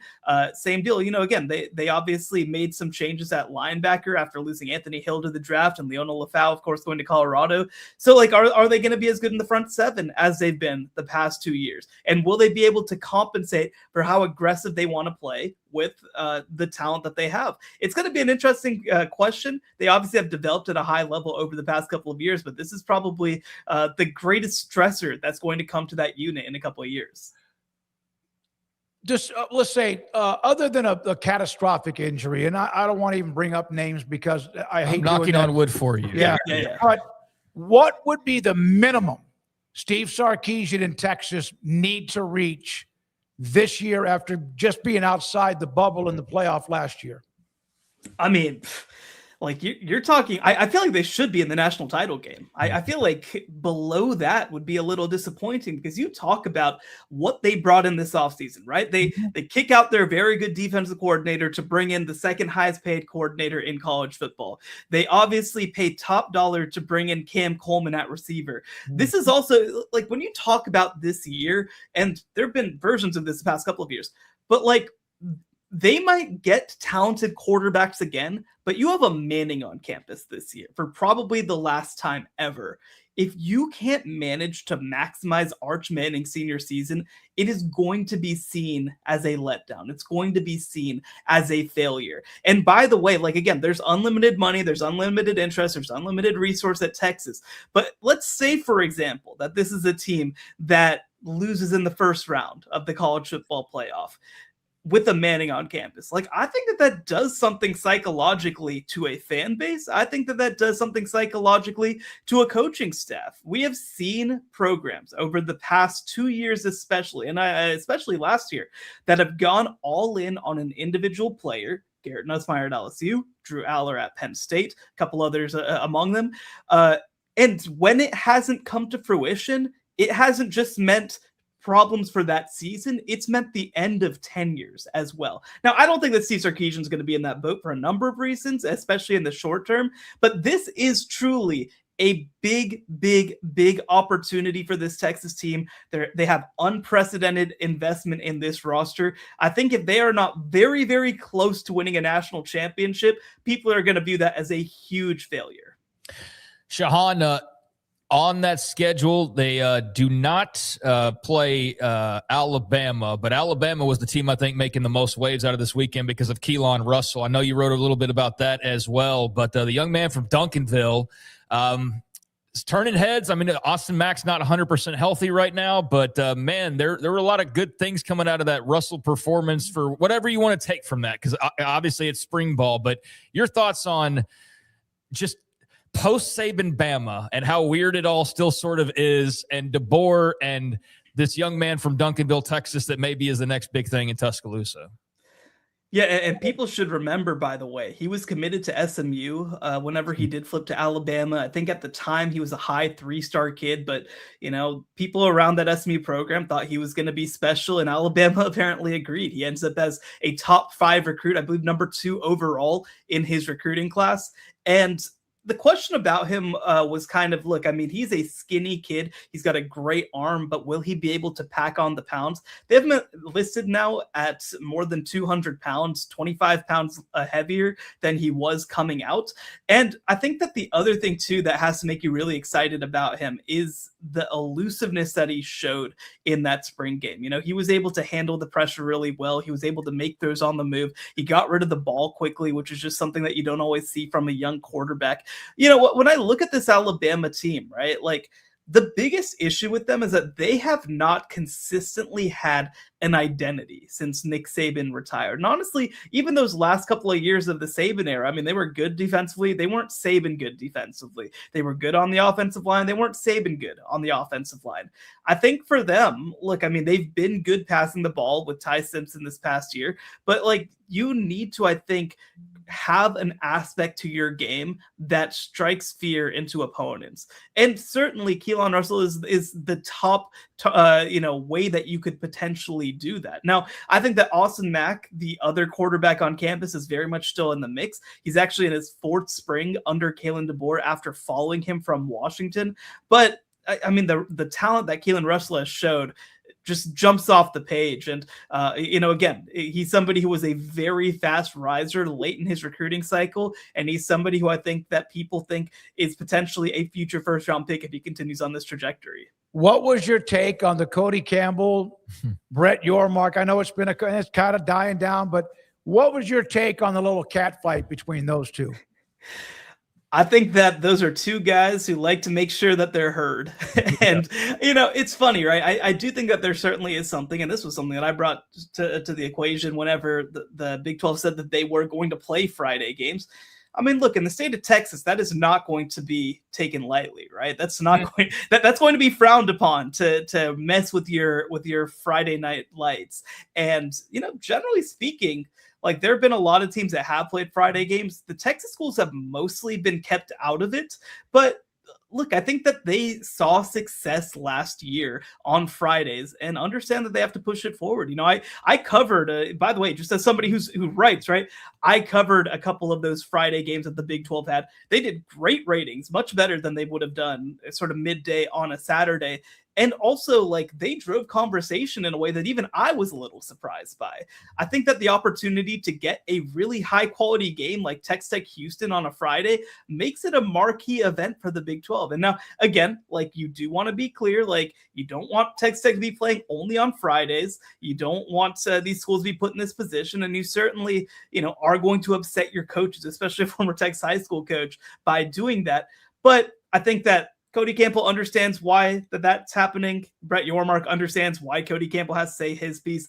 I don't read too much into it, but again, like both of them want to make sure that their voices are part of the equation. Well, it was an interesting couple of days, and a couple of big egos clashing a little bit. It all in the end worked out. Yeah, and I mean they've got their own self-interest, but it's also shows you the conflict of when you do have like one particular team in mind, but you're also trying to do the greater good, and kind of the quandary that Cody Campbell finds himself in of like Texas Tech first and foremost. But yeah, I'm also trying to save college sports, and it's just it can't always be the easiest place to be in, I suppose. Yep. So, Shahan, you got anything else? No, I mean, the Big 12 title game is going to be on a Friday night. I want to throw that in there because they moved it to get, I think, better ratings on a Friday night. Texas Tech and TCU are going to play on a Thanksgiving evening, which it's kind of, hey, if you're good, no matter where you play, they'll find you, but it could stir up, in a way, a good thing by getting more eyeballs on the conference. I will say I loved the Saturday morning Big 12 title game. That was a great event for me. I got up early in the morning. I went out there. I was able to watch all the games the rest of the day. I'm not going to love Fridays the same way, but also I'm probably not the primary consideration you should have when scheduling that thing. The fans and the media never are, Shahan. we typically aren't, but that's okay. We'll roll with the punches. Thank you, buddy. Appreciate your time. Shahan Jeyarajah, great to have you on again from CBS Sports. He just wrote about Colorado and more. We mentioned Tech. We've talked about them a little bit, and Chris Level, their sideline analyst, will join us here in the next segment. Yeah, no, I just it's always good talking to Shahan and just riffing about a few different things and a few different programs. But yeah, it's funny that the whole Friday night thing. I was thinking about this last night, actually. Does everybody remember they've moved their conference title game to Friday night, and it's no longer the Saturday 11 a.m. special that it was, and they've given way to the ACC so that there won't be simultaneous conference title games on. Yeah. No. By the way, he mentioned Fitzgerald, right? Pat Fitzgerald is now at Northwestern. I don't know if you saw this, or Michigan State. I don't know if you saw this quote from him. I feel like Andy Dufresne in Shawshank Redemption. I crawled all the way through that blank and came out cleaner on the other side after all the damage control. And then, of course, Northwestern admitting and apologizing for how all that went down for a guy that may never have left Northwestern other than the drama there with the treatment of players, etc. Rez, let's go straight to Chris if he's on. He's on with us. Chris Level, Texas Tech sideline reporter with us. Hey, good to see you. David Smoke and Craig Smoke. Chris, thank you very much. Hey, anything other than just status quo, grinding with Sorsby and all the other newcomers or whatever that has caught your attention with Texas Tech this spring? First of all, love the Shawshank Redemption by Pat Fitzgerald. Zay Wataneo. Yeah, absolutely. If you know, you know. Yep. Yeah, I mean, I think obviously Texas Tech seemingly stays in the news, whether they really want to be or not. But from a football standpoint, this spring has really been about Brendan Sorsby. I think that's fair. I think there was a lot of red zone issues a year ago, and I think that while nobody will see a lot of that this spring or the spring game Friday night, I mean, his ability to extend a play and just run the ball and be a threat to run it. I mean, he had 9 touchdowns running the football last year. I just think that's a game changer. And I don't know if the perception of the Big 12 is that this is maybe going to be a year where it's a bit down, but it's been, I guess, somewhat surprising to me that Texas Tech is this overwhelming favorite. It seems like, according to folks in Vegas and all that, but there's not a lot of questions on their football team. That they're deeper maybe than even a year ago, maybe not quite as flashy in some spots. There's no David Bailey on this football team or anything like that, but it's been pretty interesting to kind of see what they've put together, specifically on the defensive line. It won't be I think they could be a bit better and deeper stopping the run than they were a year ago, which is a mouthful. But I don't think it'll just look different. It won't be quite as – there's no David Bailey. I'm not even sure there's a Romello Height or anything like that. But they're kind of living a nice life out here right now. Chris, it was good to see some of the Micah Hudson discussion at the beginning of spring and just kind of clearing the air. And I'm glad that young man seems to be in a great place. And obviously Lubbock is pretty clearly where he's meant to be at this point. You got guys like Coy Aiken coming back as well. But you do lose the Caleb Douglases and the Reggie Virgils. The running back room's solid, quarterback solid. What about the wide receiver room? I mean, there's options there, but who am I missing out on and who should people know about? Yeah, Craig, great question. I think they would tell you that it's much deeper than a year ago. The good part last year, but it was also kind of the bad part, is that it was Reggie, Caleb, and Coy. They were pretty much playing 80 to 90% of the snaps, and I think there was this top-heavy feel. Those guys were just really good. They were big, and you just didn't have that next phase. This year is going to be a little bit different. I don't know who will emerge, but there's probably, and a lot of these guys are portal guys. I think there's probably 6 or 7 guys that they feel like could be theoretically starters. Micah Hudson being one of them, Coy Aiken being one of them. But the portal guys, I think Kenny Johnson out of Pitt, maybe their best overall receiver. He's going to be a returner as well. Malcolm Simmons out of Auburn, Jalen Jones, who came from a Group of 5 school. And so there's just this. I think they put an emphasis on speed. Brendan Sorsby obviously throws the deep ball, maybe really well. That's maybe his strength, and they just wanted to be able to stretch the field, and probably didn't feel like they could do that as well as they wanted to last year. They did at times, but not maybe consistently. But now you can throw some more bodies at it. You have a little more depth, but yeah, that's a deeper group. It's just not as a top heavy group, not a lot of no brainer like, oh, of course this guy's a starter. They're probably going to feel like they've got a lot of variety there. And so, yeah, I'm kind of curious to see how that shakes out myself. I saw the rings being given out. What you're part of the broadcast. Doesn't that include Chris Level? Well, usually yes, and I think I was sent a text to come get mine. I haven't been over there yet to go get it, but I was just told that it's as big as a doorknob. So, but yeah, I mean, I assume that it would be. I've been fortunate enough to get a Final Four ring a few years ago when Chris Beard was the coach, and yeah, that they're very kind, and it's an honor to do the broadcasting stuff and include people like us in that, because we don't bleed and sweat and cry and all the things, but we do all the road trips and all the stuff and grind away with them, I guess, from that standpoint. But yeah, just a fun time last December, and I knew they would make a big deal out of that ring, and they should. It's the first time they've won a conference championship in a long time, and that's what Joey was just wanting to cross that off the list. Okay, what's the next thing we need to go attack, because we hadn't won one of those, and now you got to go try to defend it. So go ahead. No, but you've been a part of that broadcast quite a long time, and other things as well. Do you like it? Sometimes guys go a whole career. Teams just don't win, or they're not very good, or they're good enough but never like break that barrier. What was that like for you when they beat BYU in the championship game? Yeah, I mean, and you say that about like some guys are a part of programs and they just don't. I mean, Tech football. For as long as I've been doing it, you'd had some good seasons. Obviously, you have to go back to 2008 when it was really like nationally relevant. And there was just a time where I thought, I'm not sure you're ever going to play in this game, much less win it.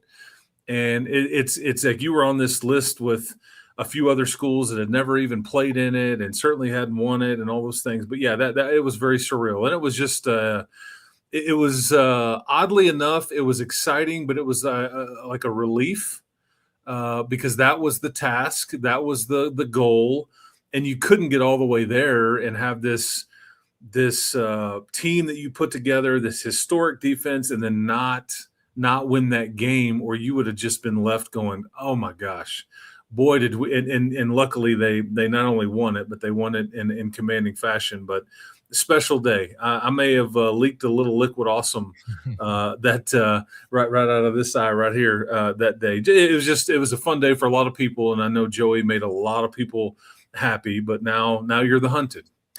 So they checked the box that says Big 12 championship. Is it now playoff win or is it national championship? Yeah, I mean, okay, so I think you've already. I feel like we've skipped some steps around here. It's like you've just graduated to this because now if you don't play in the Big 12 title game, I think that it's a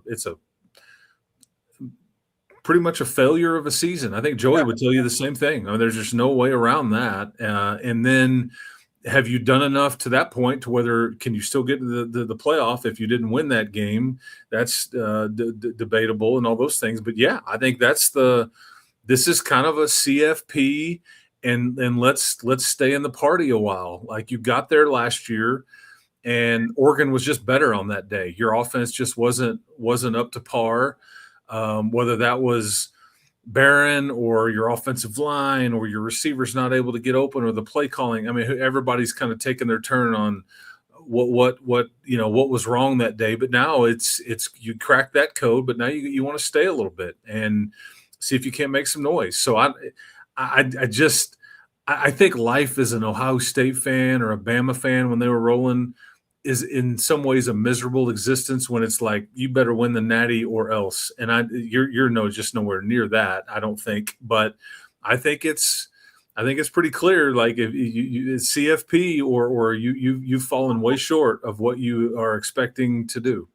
Yeah, I mean, it's a crazy place to be in, but I think that is where they find themselves of like, yeah, it's Big 12 championship or bust. And then, yeah, now it's time to win some playoff games. Now you're somebody we talked about from an announcer standpoint, following the program, been able to see the success on the field, but you're also somebody who's ran a recruiting website for a really long time. And I know there's been some pretty big guys over the years, the Michael Crabtrees and others that have come through. But Chris, what they're doing right now is like absurd. I mean, historically for Tech and just in general, the big Anthony Sweeney commitment. I mean, they're pulling a guy from Maryland at a premium position, 5-star to come to Lubbock.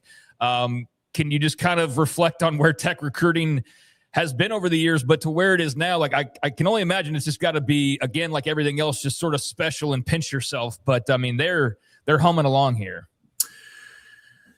There was a time many, many years ago back in the mid 2000s where if you even got a 4-star kid to pick up the phone and talk to you about Texas Tech, you're like, oh, okay. And much less was he going to take a visit to Texas Tech. And you weren't even sure, man, there's just no shot of signing a kid like that.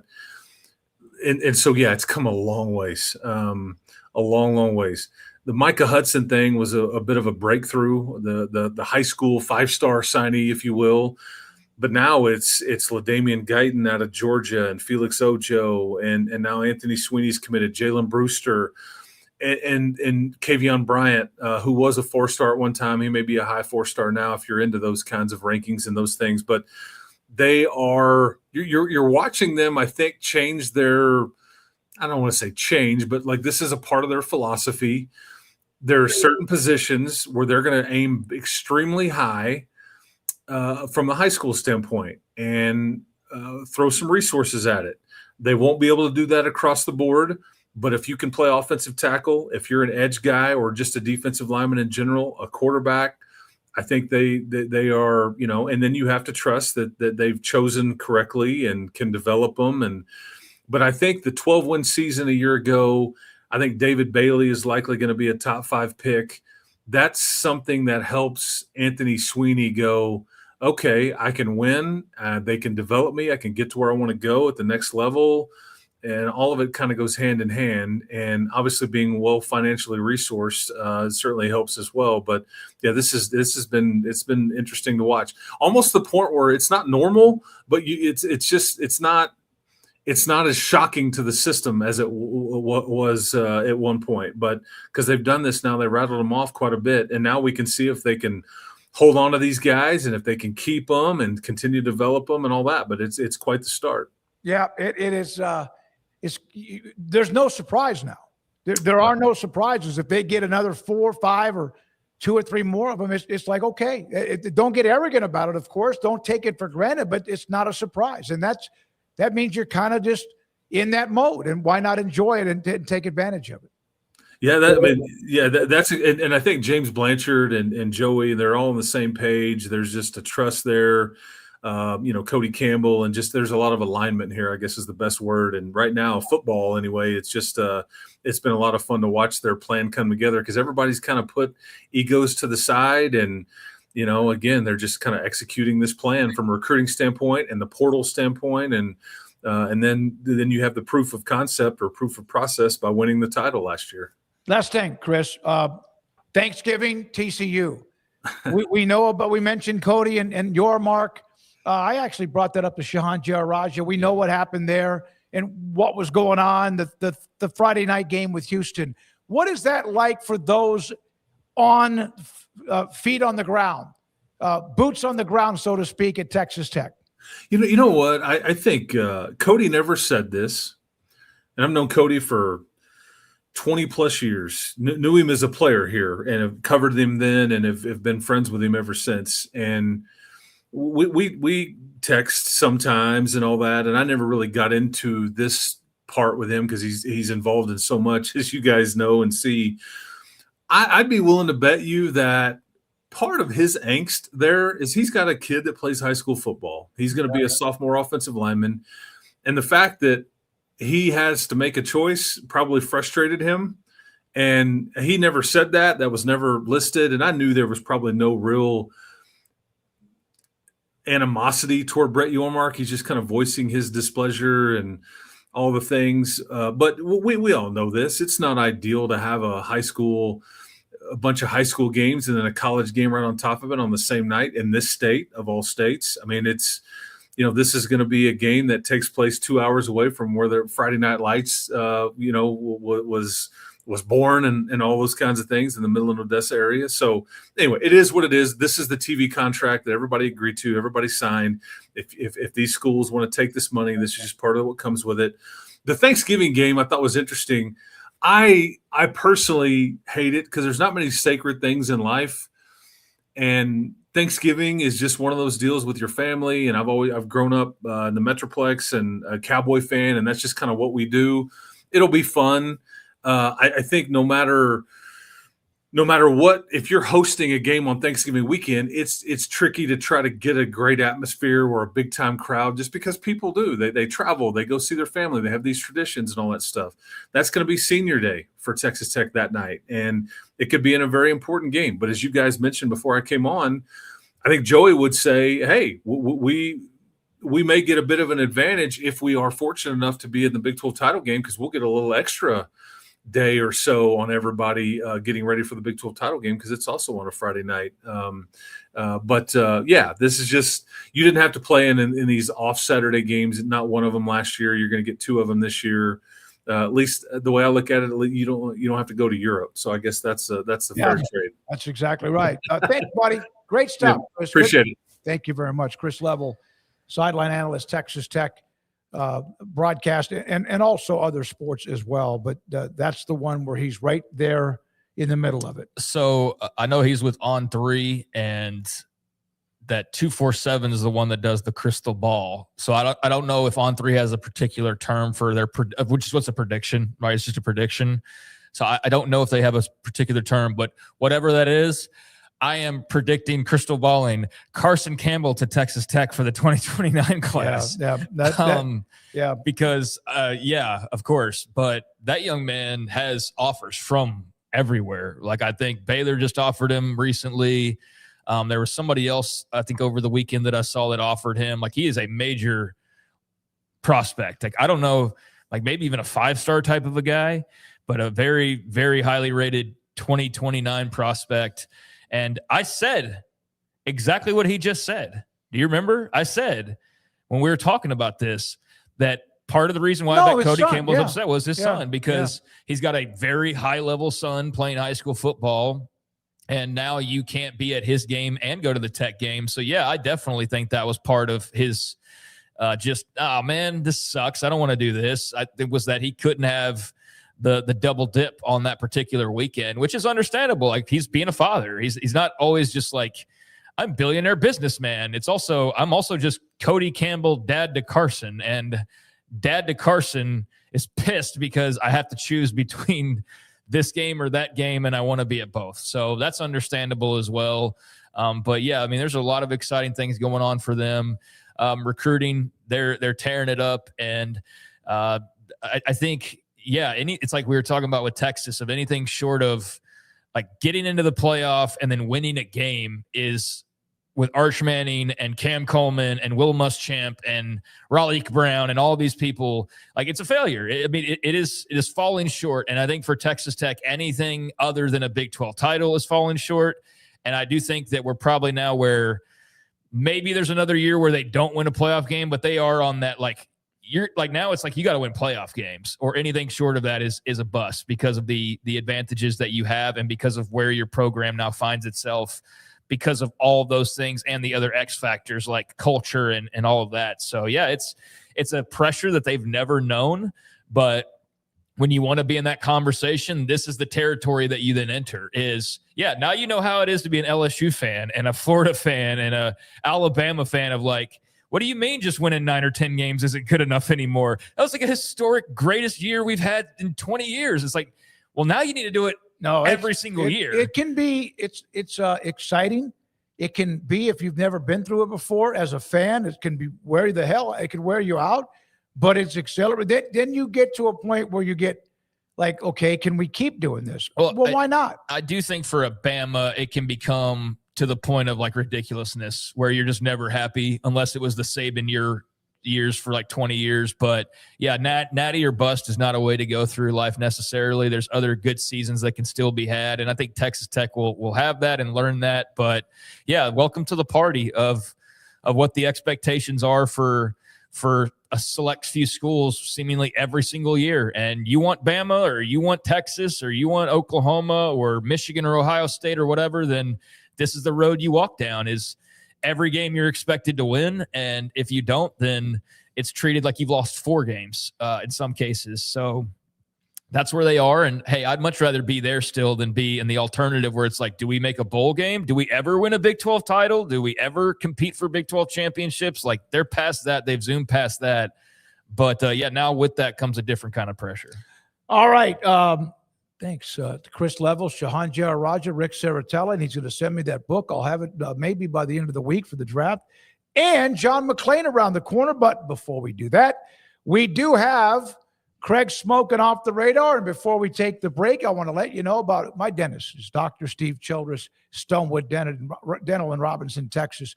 So COVID's going on, right? And we all went through kind of changes from being in the radio business to starting the podcast business 6 years ago, like last Monday. And then I was also, I needed to catch up on, well, you couldn't really go and see too much.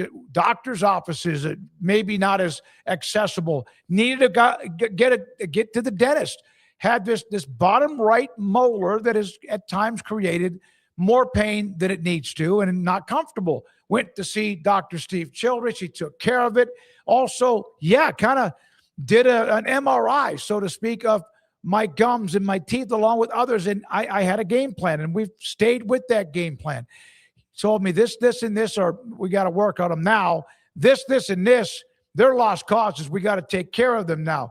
He is fantastic. What I really enjoy about him is, you're going to get your teeth cleaned, et cetera, every 6 months. But it's if there is trauma, if there is something that has to be fixed and done quickly, he will get it done for you quickly.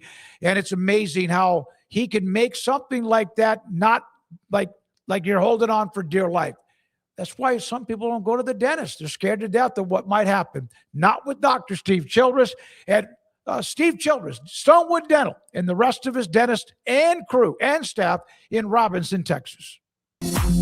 It's time to compete against yourself, finding too many excuses not to work out combined with bad eating habits, and Waco Regional Tennis and Fitness can help reach inside your competitive soul. Discipline, getting results you've only dreamed about, personal training, group exercise classes, and even a tanning bed, world-class tennis facility, and pickleball courts and lessons available. Waco Regional Tennis and Fitness, spacious, clean workout rooms, free weights, state-of-the-art technology, weight training equipment, and no intimidation. It's time for you to react today, not tomorrow, at Waco Regional Tennis and Fitness on Lakeshore Drive in Waco.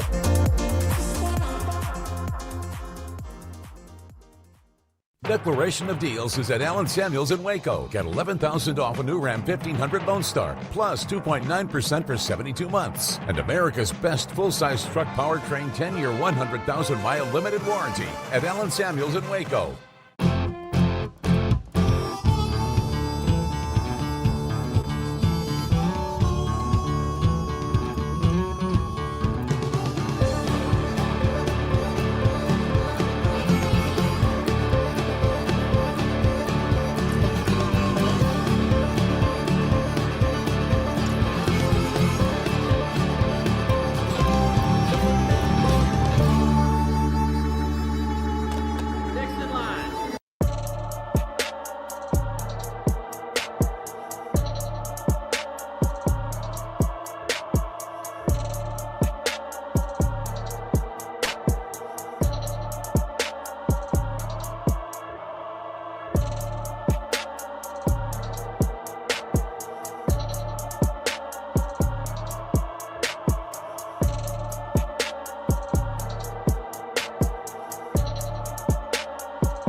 It's time for Craig Smokes Off the Radar.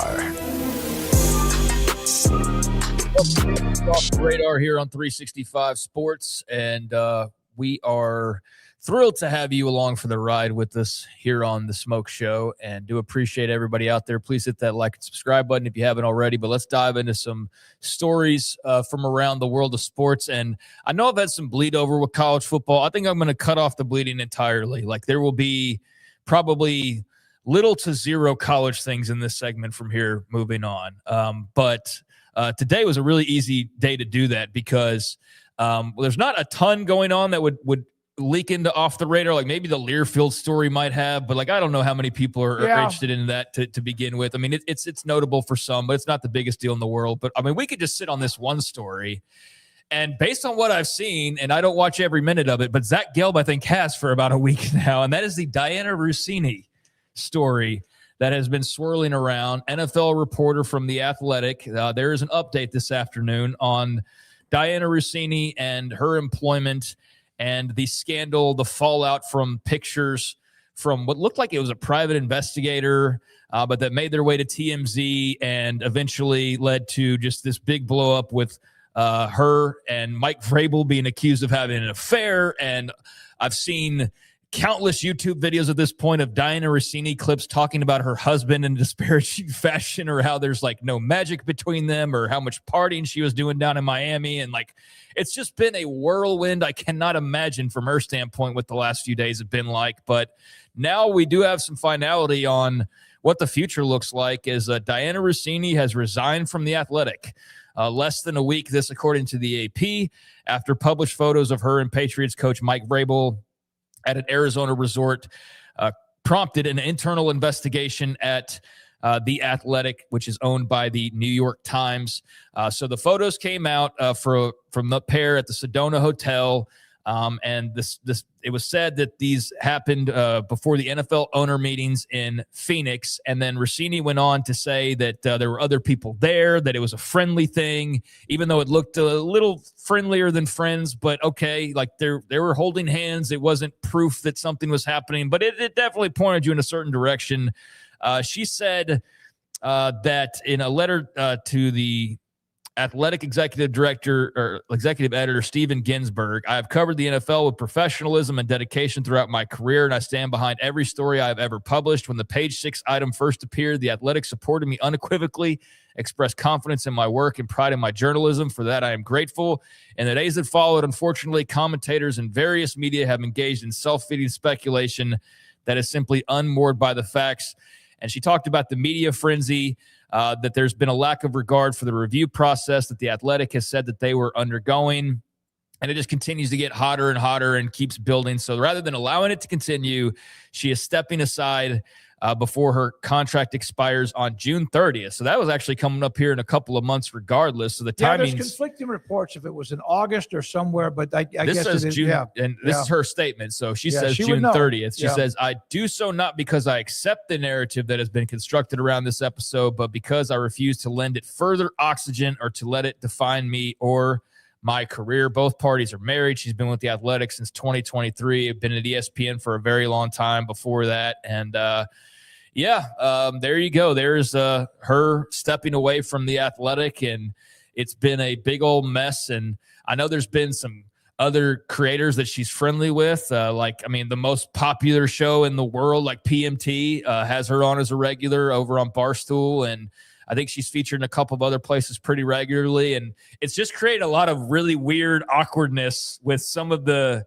media trying to cover the media and not knowing how exactly to do that, because some of them went, hell no. Yeah, some of them were like, we don't know what you're talking about. And then some of them were like, ooh, give me more salacious details. But regardless, I'm sure Zach Gelb will be talking about this. Like I said, I've seen him with a couple videos about it. We haven't touched on it much at all, but there you go. Diana Rossini is stepping down from the Athletic, and we'll see where her career takes her from there. But I saw one media guy that did say, and look, this is an opinion on Twitter, so who the hell knows whether it's right or not. But there was one media guy, I can't find his name. I was looking for it, but I couldn't get it in time, that had a pretty good following, that said, this is the end of her covering. See you, Garrett. This is the end of her covering the NFL.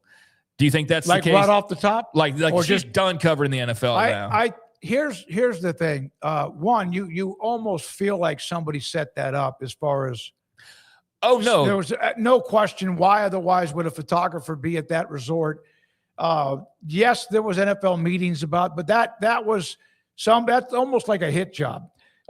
Secondly, on yours, it will be I have seen other women who are in the NFL media circles. Some haven't said a word, but I have seen more often than not most saying she's done.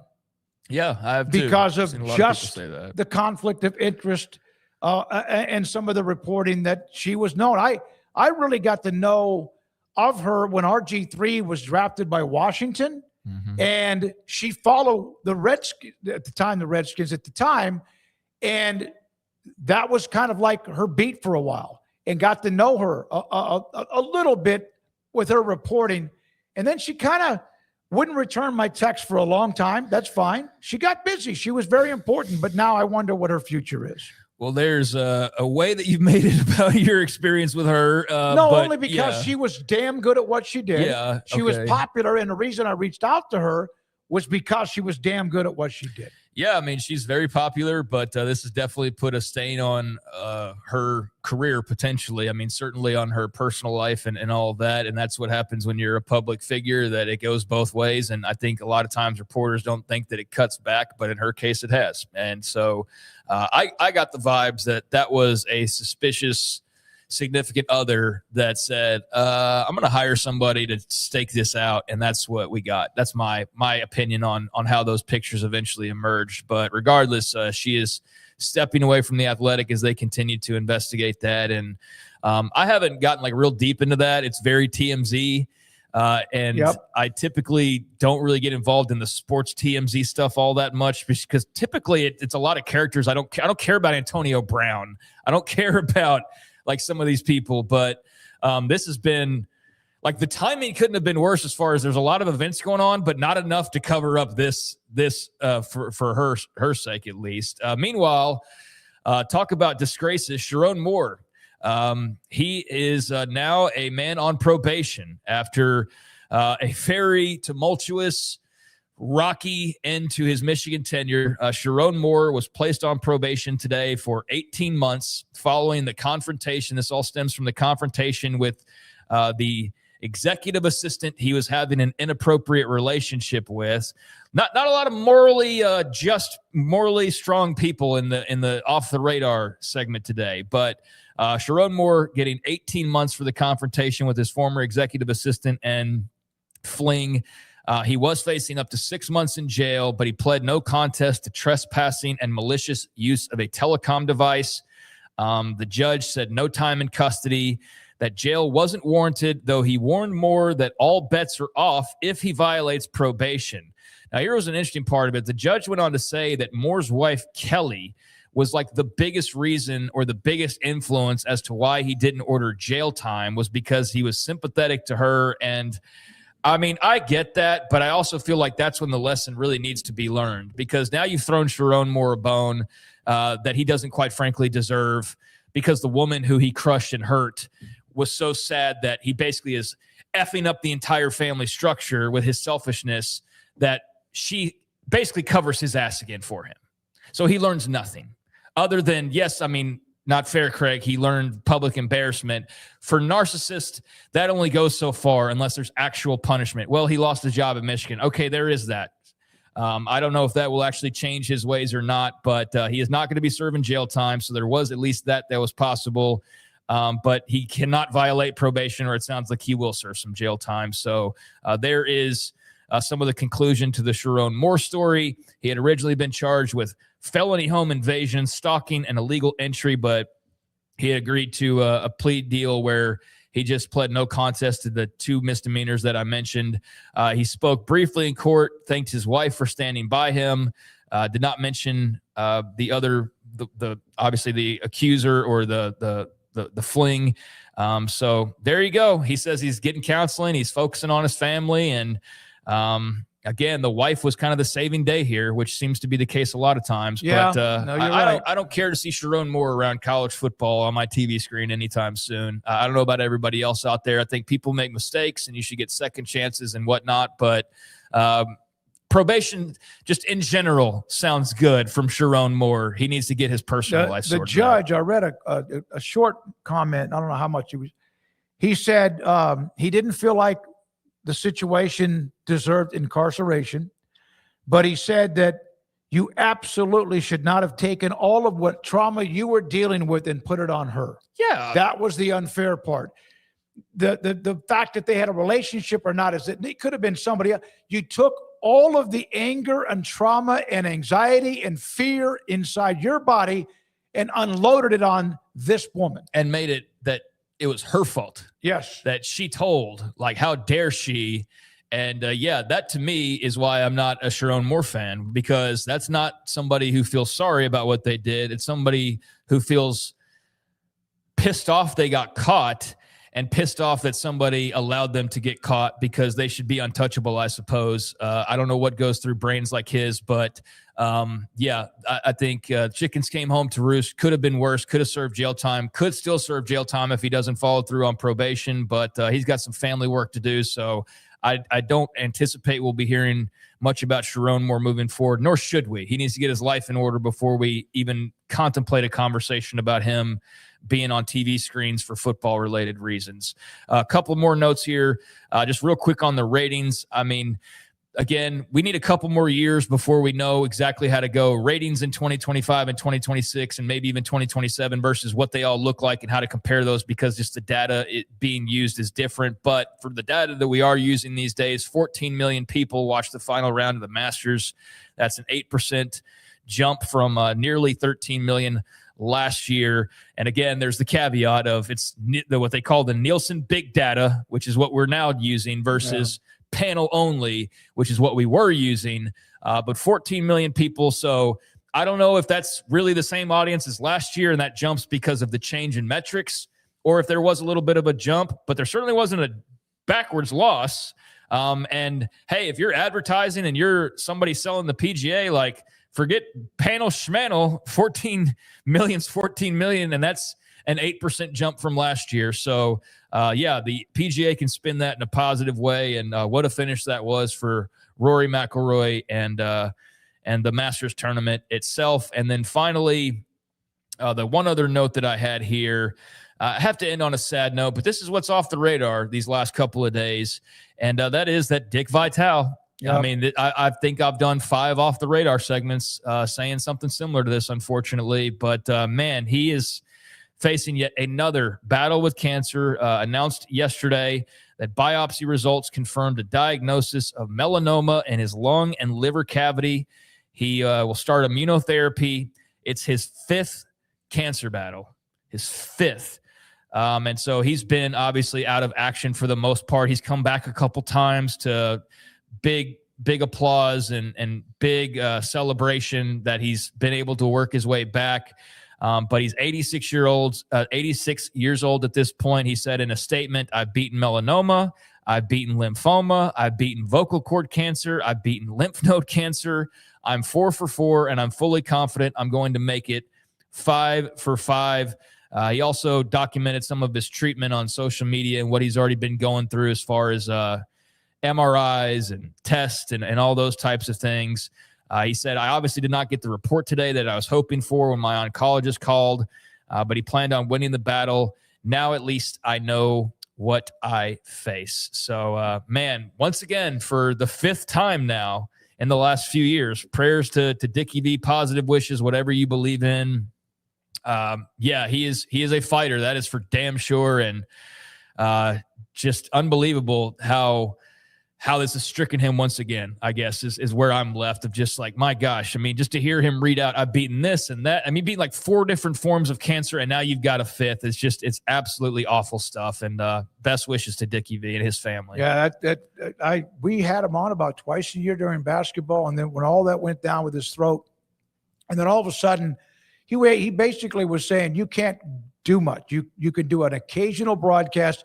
You don't need to be doing all these, because he can't do anything but go full throttle. I hate it for him. I've traded text with him about coming back on. I'm not making it about me. Okay, just making sure, yeah. Stop. But what I'm saying is that he hates it because he loves to talk basketball. And this one here, all the other ones have been bad.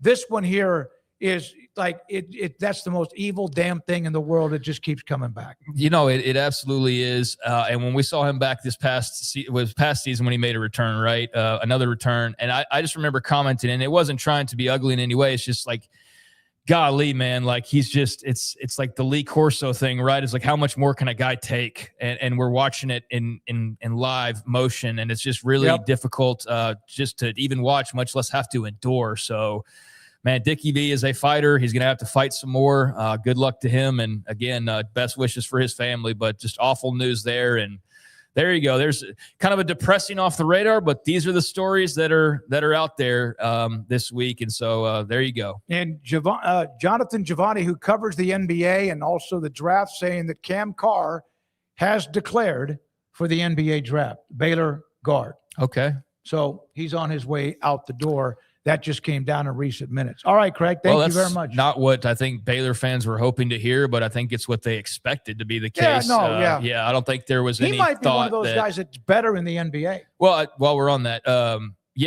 mean, he's an older guy too now at this point, so I don't think he wants to hang around college any longer. So I think there was a pipe dream that Baylor and Scott Drew could somehow bring him back, but I believe that most people assumed that he was probably gone, and that was a very low percentage that he would return.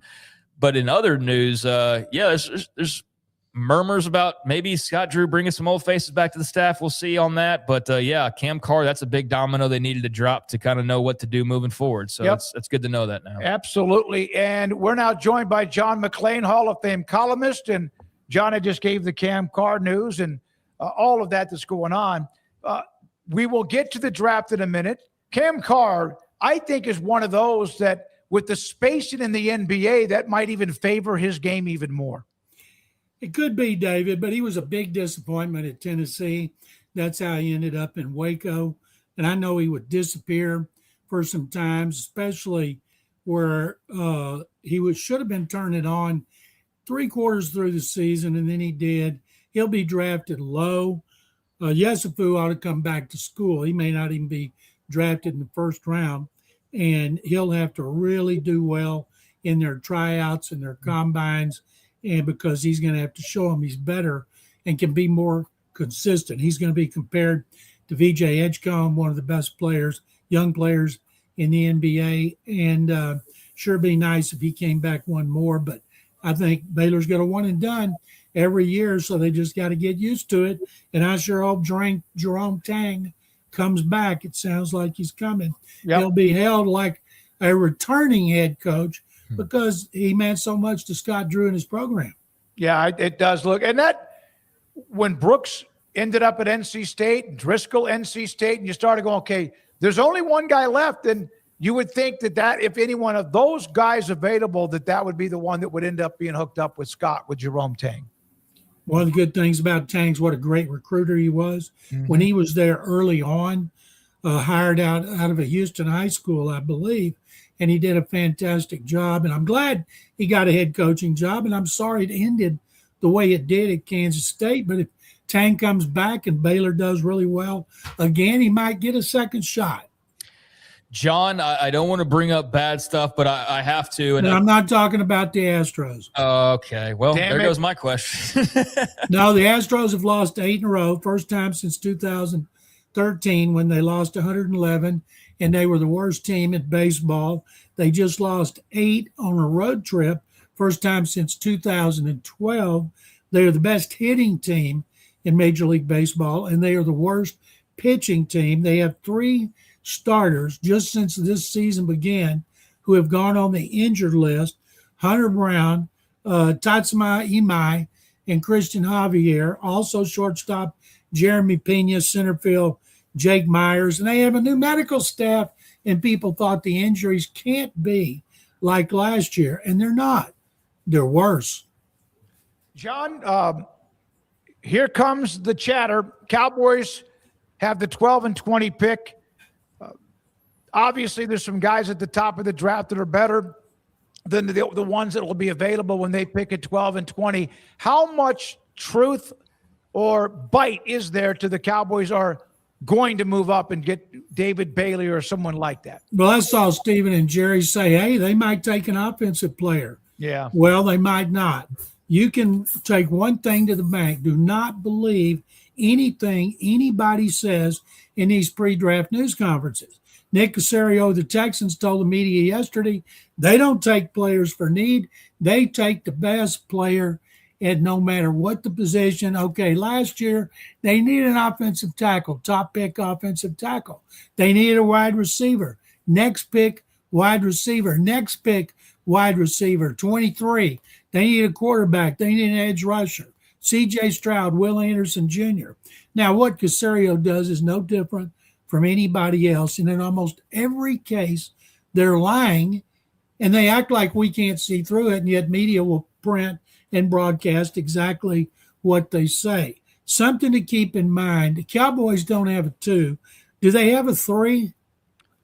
I don't know off the top of my head. I don't think they do. So if they I don't think so. Yeah. If they traded both of those number ones to say move up with Arizona and get David Bailey or Arvell Reese, whichever one was on the board, then they wouldn't pick again to win. They need defensive players. I believe they should stay where they are and take a corner and then take an edge rusher. You're still going to get possibly productive players if you get the right guys and you coach them up. But for the Cowboys to take an offensive player, that'd be pretty stupid because their offense is very good and their defense was not. And that division should be wide open. Do they have a chance to win it? Yes, if they make the right moves. But they are the Cowboys. They are the Cowboys. And, John, I don't know if this changes much of what you just said, but I just looked, and number 92 in round 3. They do have that. So they got the 12 and 20, and then they pick again at 92 in round 3. Craig, that's a long way to wait. If you got third pick and you take an edge rusher, and then you have to wait to 93 to try to get a corner, and it can be done. But to me, just don't get greedy. You got these picks, stay where you are. Hopefully you scouted them well, and you will develop them well, and you get 2 starters in the first round and a quality backup in the third. John, we had some breaking news earlier today, and it's been kind of a week or so of speculation on Diana Rossini, hell of a reporter. I mentioned earlier in the show that when RG3 was drafted by Washington, that was her beat, was the Redskins. Got to know her. She came on, and then she rose right up the ladder. Some have talked about it, some have not. What are your thoughts that she has, in fact, resigned? One of the things journalists are taught early on, the perception of impropriety is as bad or worse than impropriety. If indeed she and Mike Vrabel went to that honeymoon place totally independent of each other with a bunch of friends who have yet to come forward, then just the perception, it would be an idiotic on both of them's parts, especially with Mike coming off a Super Bowl, a guy that's 6'5" and 260, and people, he's easy to spot, and people know who he is. It's not like he was wearing a fake mustache and beard and sneaking around, but the look was terrible. There's a great column in USA Today by Nancy Armour in what women fight, because there is indeed a double standard for women. But I'll tell you this, I have never clasped hands with a coach or put both hands on him or lay in a pool next to him in a float or gone up on a roof at sunset. At least that I can remember. At least you can remember, yeah. She'll get another job. There'll be a website, doesn't care about credibility. But I'm afraid Diana, who I like and I respect the job she did, but if you break a story now and people are going to say, well, how'd she get that? Yeah. If she has a huge scoop with the Patriots, can she go with it? I don't think so. And it wasn't athletics so much as the New York Times, because the New York Times has the highest standards in journalism.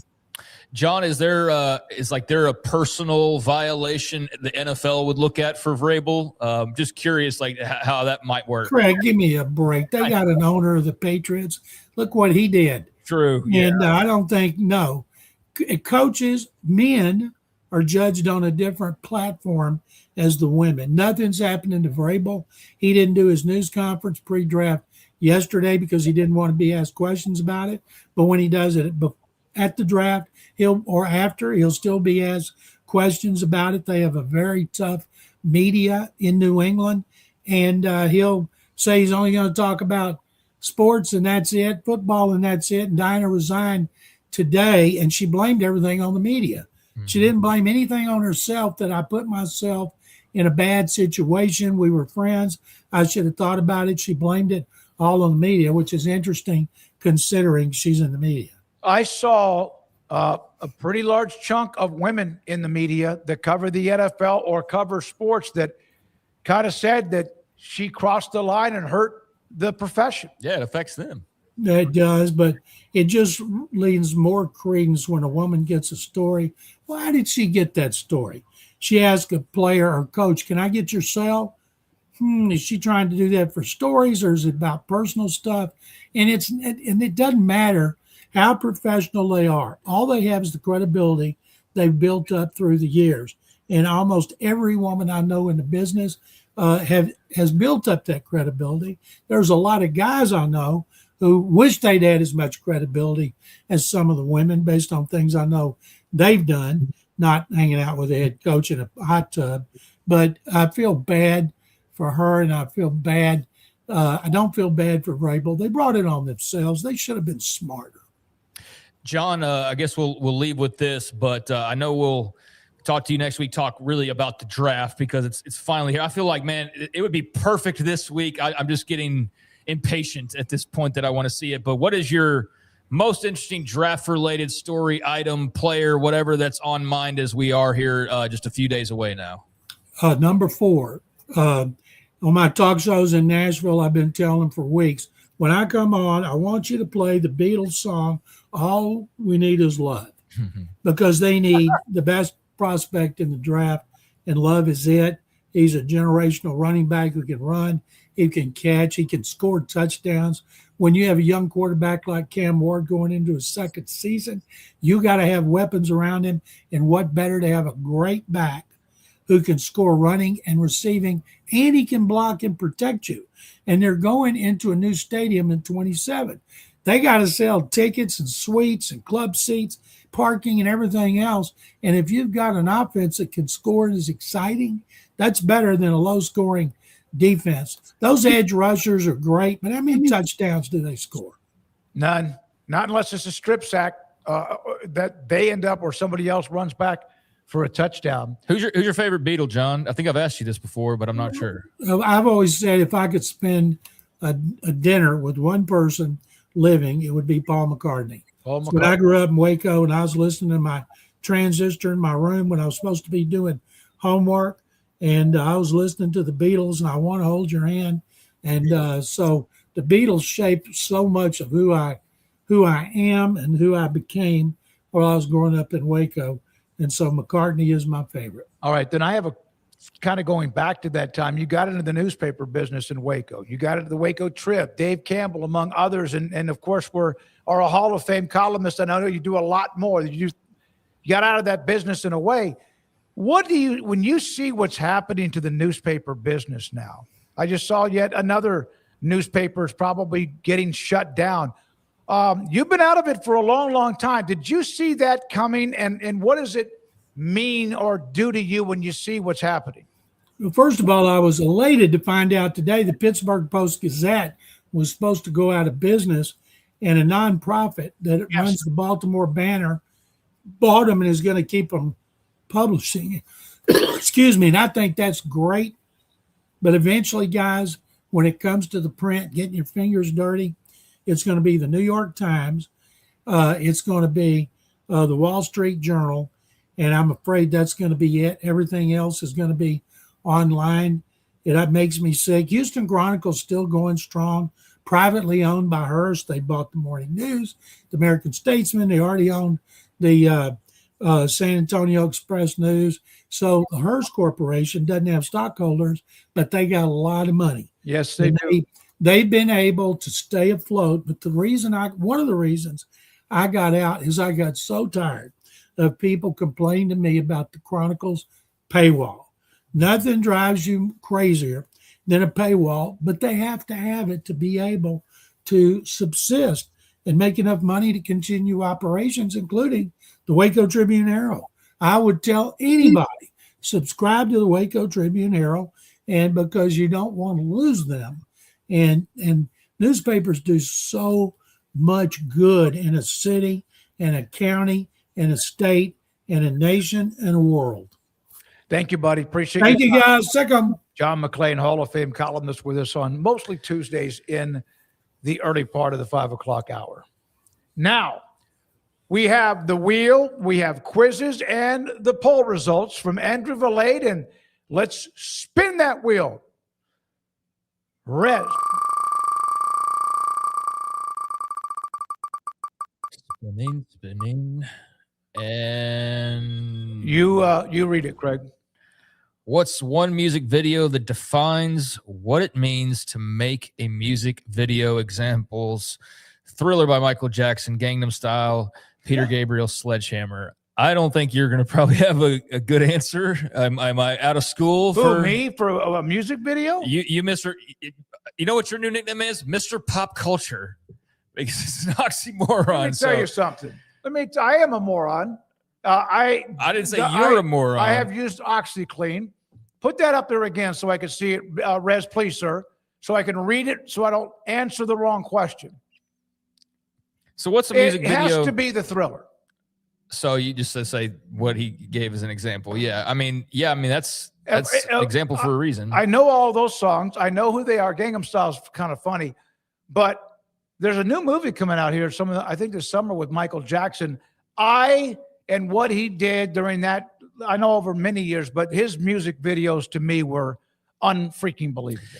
Yeah, I mean, he was a very talented guy, and his music videos have like billions and billions of views at this point. So that's why that was used as an example, because it was totally unique. And Thrillers, I mean, I saw a clip the other day of some young kid. He could not have been older than probably 6 or 7. He got like a little Michael red jacket, and he was dancing along with the Thriller video. So like, and that wasn't something from like 1997 being reposted. It was relatively new based on the clarity of it. So that's a legendary music video. I don't know that I have an answer better than that as far as like defining what music videos are, but I do think Nirvana Smells Like Teen Spirit was a pretty revolutionary music video because of kind of what it all led to. And I love that song, even though it's like, it's one of the most popular songs of all time, but like, I still love it to this day as much as I did 30 years ago. And I never get tired of that, just randomly coming across that music video. So that to me, like, it gives me a nostalgia hit. And also is like, that's what it felt like to be watching MTV when they played videos, and like Smells Like Teen Spirit comes across and you're just like, what in the world is this? And you can't look away. And that's what Smells Like Teen Spirit was for me. Well, Bracket Cat, like the music video One by Metallica. Okay. He also said, from General Ursus, Beat It with another Michael Jackson music video I loved. I never understood, though, the pool tables in the video did not have pockets. Right? Oh, really? Wow. That's my attention span. That would be like an AI thing. Yeah. Now it would be like, oh, they just AI'd the pool tables and AI left out the pockets. But no, that wouldn't have been that. So yeah, that's interesting. I never knew that little trivia. Kyle Visser, once is a lifetime by the Talking Heads. Talking Heads are awesome. Yep. Yeah. Talking Heads are awesome. Well done. Very creative. Well done. And now let's get to the quizzes.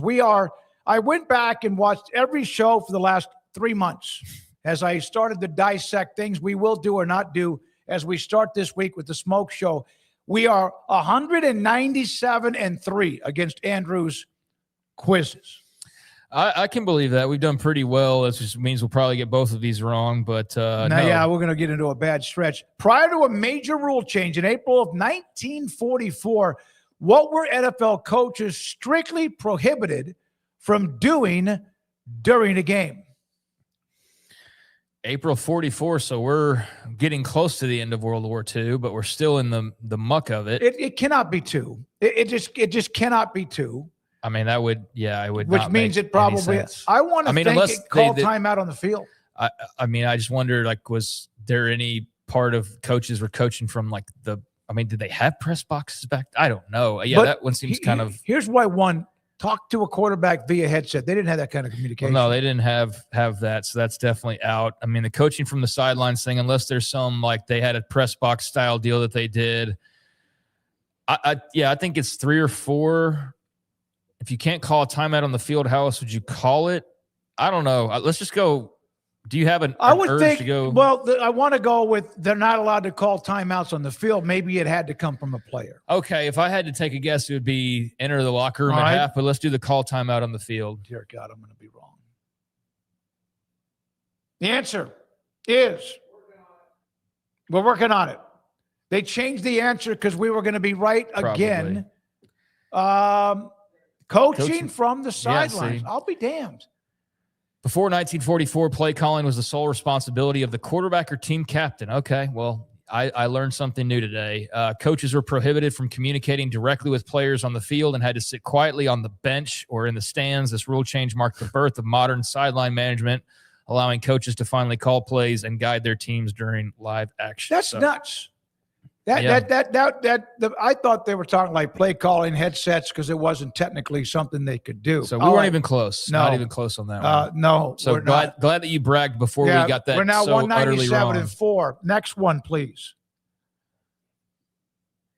Known as the bathtub due to its horseshoe shape, which legendary stadium served as the original home for both baseball and football for the New York Giants? I want to think it's the Polo Grounds. I would think it's the Polo Grounds as well, because that's where the New York Giants played. Definitely wouldn't be Shea or Yankee. Shea, I mean, the Mets were an expansion team like in the 60s. Yeah, and I think this is also the design and look of it. So, I would say the Polo Grounds would be my answer here. All right. Yeah. All right. I mean, I remember the reason I remember that is that the Willie Mays catch back in the World Series, I want to think it was in 54 against Cleveland, and ran down Vic Wirtz over the shoulder catch. And it's like 800 feet to the wall. It was a huge stadium outfield. And I know that was at the Polo Grounds, just one of the favorite pictures in baseball history. I mean, I don't know how much footage do we have of Willie Mays beyond that catch and a few other things. I mean, not like post-playing career, but like as far as his prime playing career, I don't know how much footage there is of Willie Mays. I'm not a baseball historian in that way, but I've definitely, like probably everybody else, seen that clip 1,000 times now, and it's still impressive all these years later. It would be incredible to see something like that in HD color. Yeah. And just a lot of other moments, obviously, from that time period. But, famously unusual stadium at a 258-foot right field line that made home runs common, while center stretched 483 to 505. So deep, no one ever cleared it. Center field clubhouse was in play with a window that counted as a ground rule double. That's cool. Hosted Willie Mays' 54 catch Bobby Thompson's shot heard around the world, and is also linked to the origin of the term hot dog. Okay, the site today is now public housing. I actually know that it's public housing as part of what I remember the bathtub thing is because I read an article on Polo Grounds one day, like a year ago. I don't remember what the article was about. Maybe it had something to do with the new Yankee. I don't know. It was something like the new Yankee Stadium, maybe. I don't know. But I remember reading about the fact that it was public housing. I went on Google Maps and looked around, and there's like a staircase that still remains that people use to get to the stadium, but most of it's all gone now. So, yeah, there you go. Polo I can Grounds. remember the 54 catch. I wasn't born, but the history of baseball, and I can't tell you who made a catch yesterday. All right, there we are. 2 good ones. Thank you very much. Ebbets Field, by the way, was in Brooklyn, so that was in the neighborhood. To the poll results, are you going to watch the NFL draft? I think one is what I'll probably watch quite a bit more. Friday, I'll get caught up maybe with a little bit, but I'll definitely watch the Thursday night round 1. So back when covered Baylor on like a daily basis, it's been a little while since that was the case. And they consequently at that time, they also had actual draft prospects to pay attention to in most of the rounds. I would watch all 7 rounds because I knew there was going to be a guy like in the 2nd round that I would have to tweet out, or 3rd round maybe to tweet out. And then there'd be a couple guys in the 7th round I'd want to tweet out. Well, now I hardly tweet at all. Like, I mean, I went and looked the other day. I think I just retweeted. It was like the first tweet I've had since like March 23rd or something. It's April 16th or April 14th today. Like, that's how vacant I am in that regard. But I used to be all over it and all over every part of the draft. And I am not that way anymore. I am not going to sit and watch all of the 6th round and all of the 7th round and take my whole Sunday up, even if it's just background noise. So my answer to this would be the round 1 drama for sure. And then beyond that, I will check picks online and tune in a little bit on Saturday. But beyond that, I'm not glued in like I used to be. So just round 1 drama is basically my answer. And a lot of my watching and a lot of the draft is when, again, the sound is down. Not because of the announcers, nothing against any of the broadcasters. Just kind of keep up with it as I'm doing maybe something else. All right. Yeah, I enjoyed doing that for a couple years, but then it was like, all right, like I am waiting, like this entire weekend is me watching the ESPN draft. Like the entire week, I can't do it anymore. I remember sitting with Ahmad Dixon at VTEX, the barbecue place on 35 when his name, he kept dropping. And I guess it was into the late 6th or 7th round. And the Cowboys call, he's bawling his eyes out because Ahmad was kind of different and probably had some red flags that some teams had. And they drafted him. He didn't do very well when he got there. But I'll never forget that moment. Did that with Thomas Everett, too, back a long time ago in the 80s when he was at Baylor before the Steelers drafted him. Well, he's certainly not alone in being a guy, and certainly not the most high profile, being left on camera for hours on end as the story of the sad player who can't get drafted. How far will he drop? Aaron Rodgers won. I mean, that's the first round. You're talking about guys that dropped a long way. He experienced it, but he's definitely not like the poster child for that by any means. But yeah, I do remember that was tough for him. It's tough for anybody having to deal with that. That was interesting. So, all right, just round 1 drama takes the lead here. Checking picks online. I mean, that's where I'd be in those two pockets right there. So I'm with most everybody else. Here we go. The final poll question from Andrew Valet to close it out. Which sport has the largest gap? It's a good question, between the college talent level and the pros. I think it's baseball. I think to go jump from the minor leagues to trying to hit Paul Skeens is a lot more difficult than playing Notre Dame and then going and playing the Baltimore Ravens. Now, I think it's a huge step up, but I think the physicality in college is not so far off from the NFL that you're like basically you're on training wheels and then you take the training wheels off. I think you're still dealing with a lot of the same cats, just some of them maybe a little bit more mature, but for the most part, the physicality is what it is. I don't think I'd go with I think hockey, there's plenty of guys who have the skills from one level to the next, and basketball, I could see where the speed would be a thing. But I also understand why it's not the popular answer. I think even if there was better, even better examples for why basketball or hockey should be higher, or even football, I still would vote baseball. I still think that's the hardest sport to crack into. It's the hardest sport to hang around in. And it's the most difficult just to reach. as far as going through the minors and all of those types of things. And there's so many good baseball players. So yeah, I would say the minors grind for me. Baseball also with a massive amount of international players. So does the NBA. So does basketball. You don't see that hardly at all in football. In hockey, you do too. So those are the three sports that have a heavy influence of international players flooding the rosters. Rez, great job today, sir. Garrett Ross, thank you. Andrew Valade, dialing up for us what we do at the end of each show. Here is a picture, if you don't mind, sharing with Craig's uncle and my brother Michael, who came to town. He took a picture behind the set, wanted to get that up and tell him I had a great time. He just landed in Tampa, Florida. Just got a phone call from him. Well, good to see my Uncle Mike. Glad to have him with us yesterday. Just kind of lurking in the background, and I hope he had a good time. But it was great to see him. I hadn't seen him in it's been a couple years now at this point. So yeah, I think we're gonna get together more often based on his visit, which is great. But yeah, shout out to him and appreciate everybody for joining us once again. Before you go, please hit that like and subscribe. And beyond that, just appreciate everybody for being along for the ride. Thank you for those in the chat, the super chat from, oh my God, was it Stormy Cyclone about the show and loving the show? We appreciate you and everybody else. And of course, without all of our sponsors, we appreciate every one of them on 365 Sports. David Smoke and Craig Smoke, the Smoke Show on 365 Sports, and good night.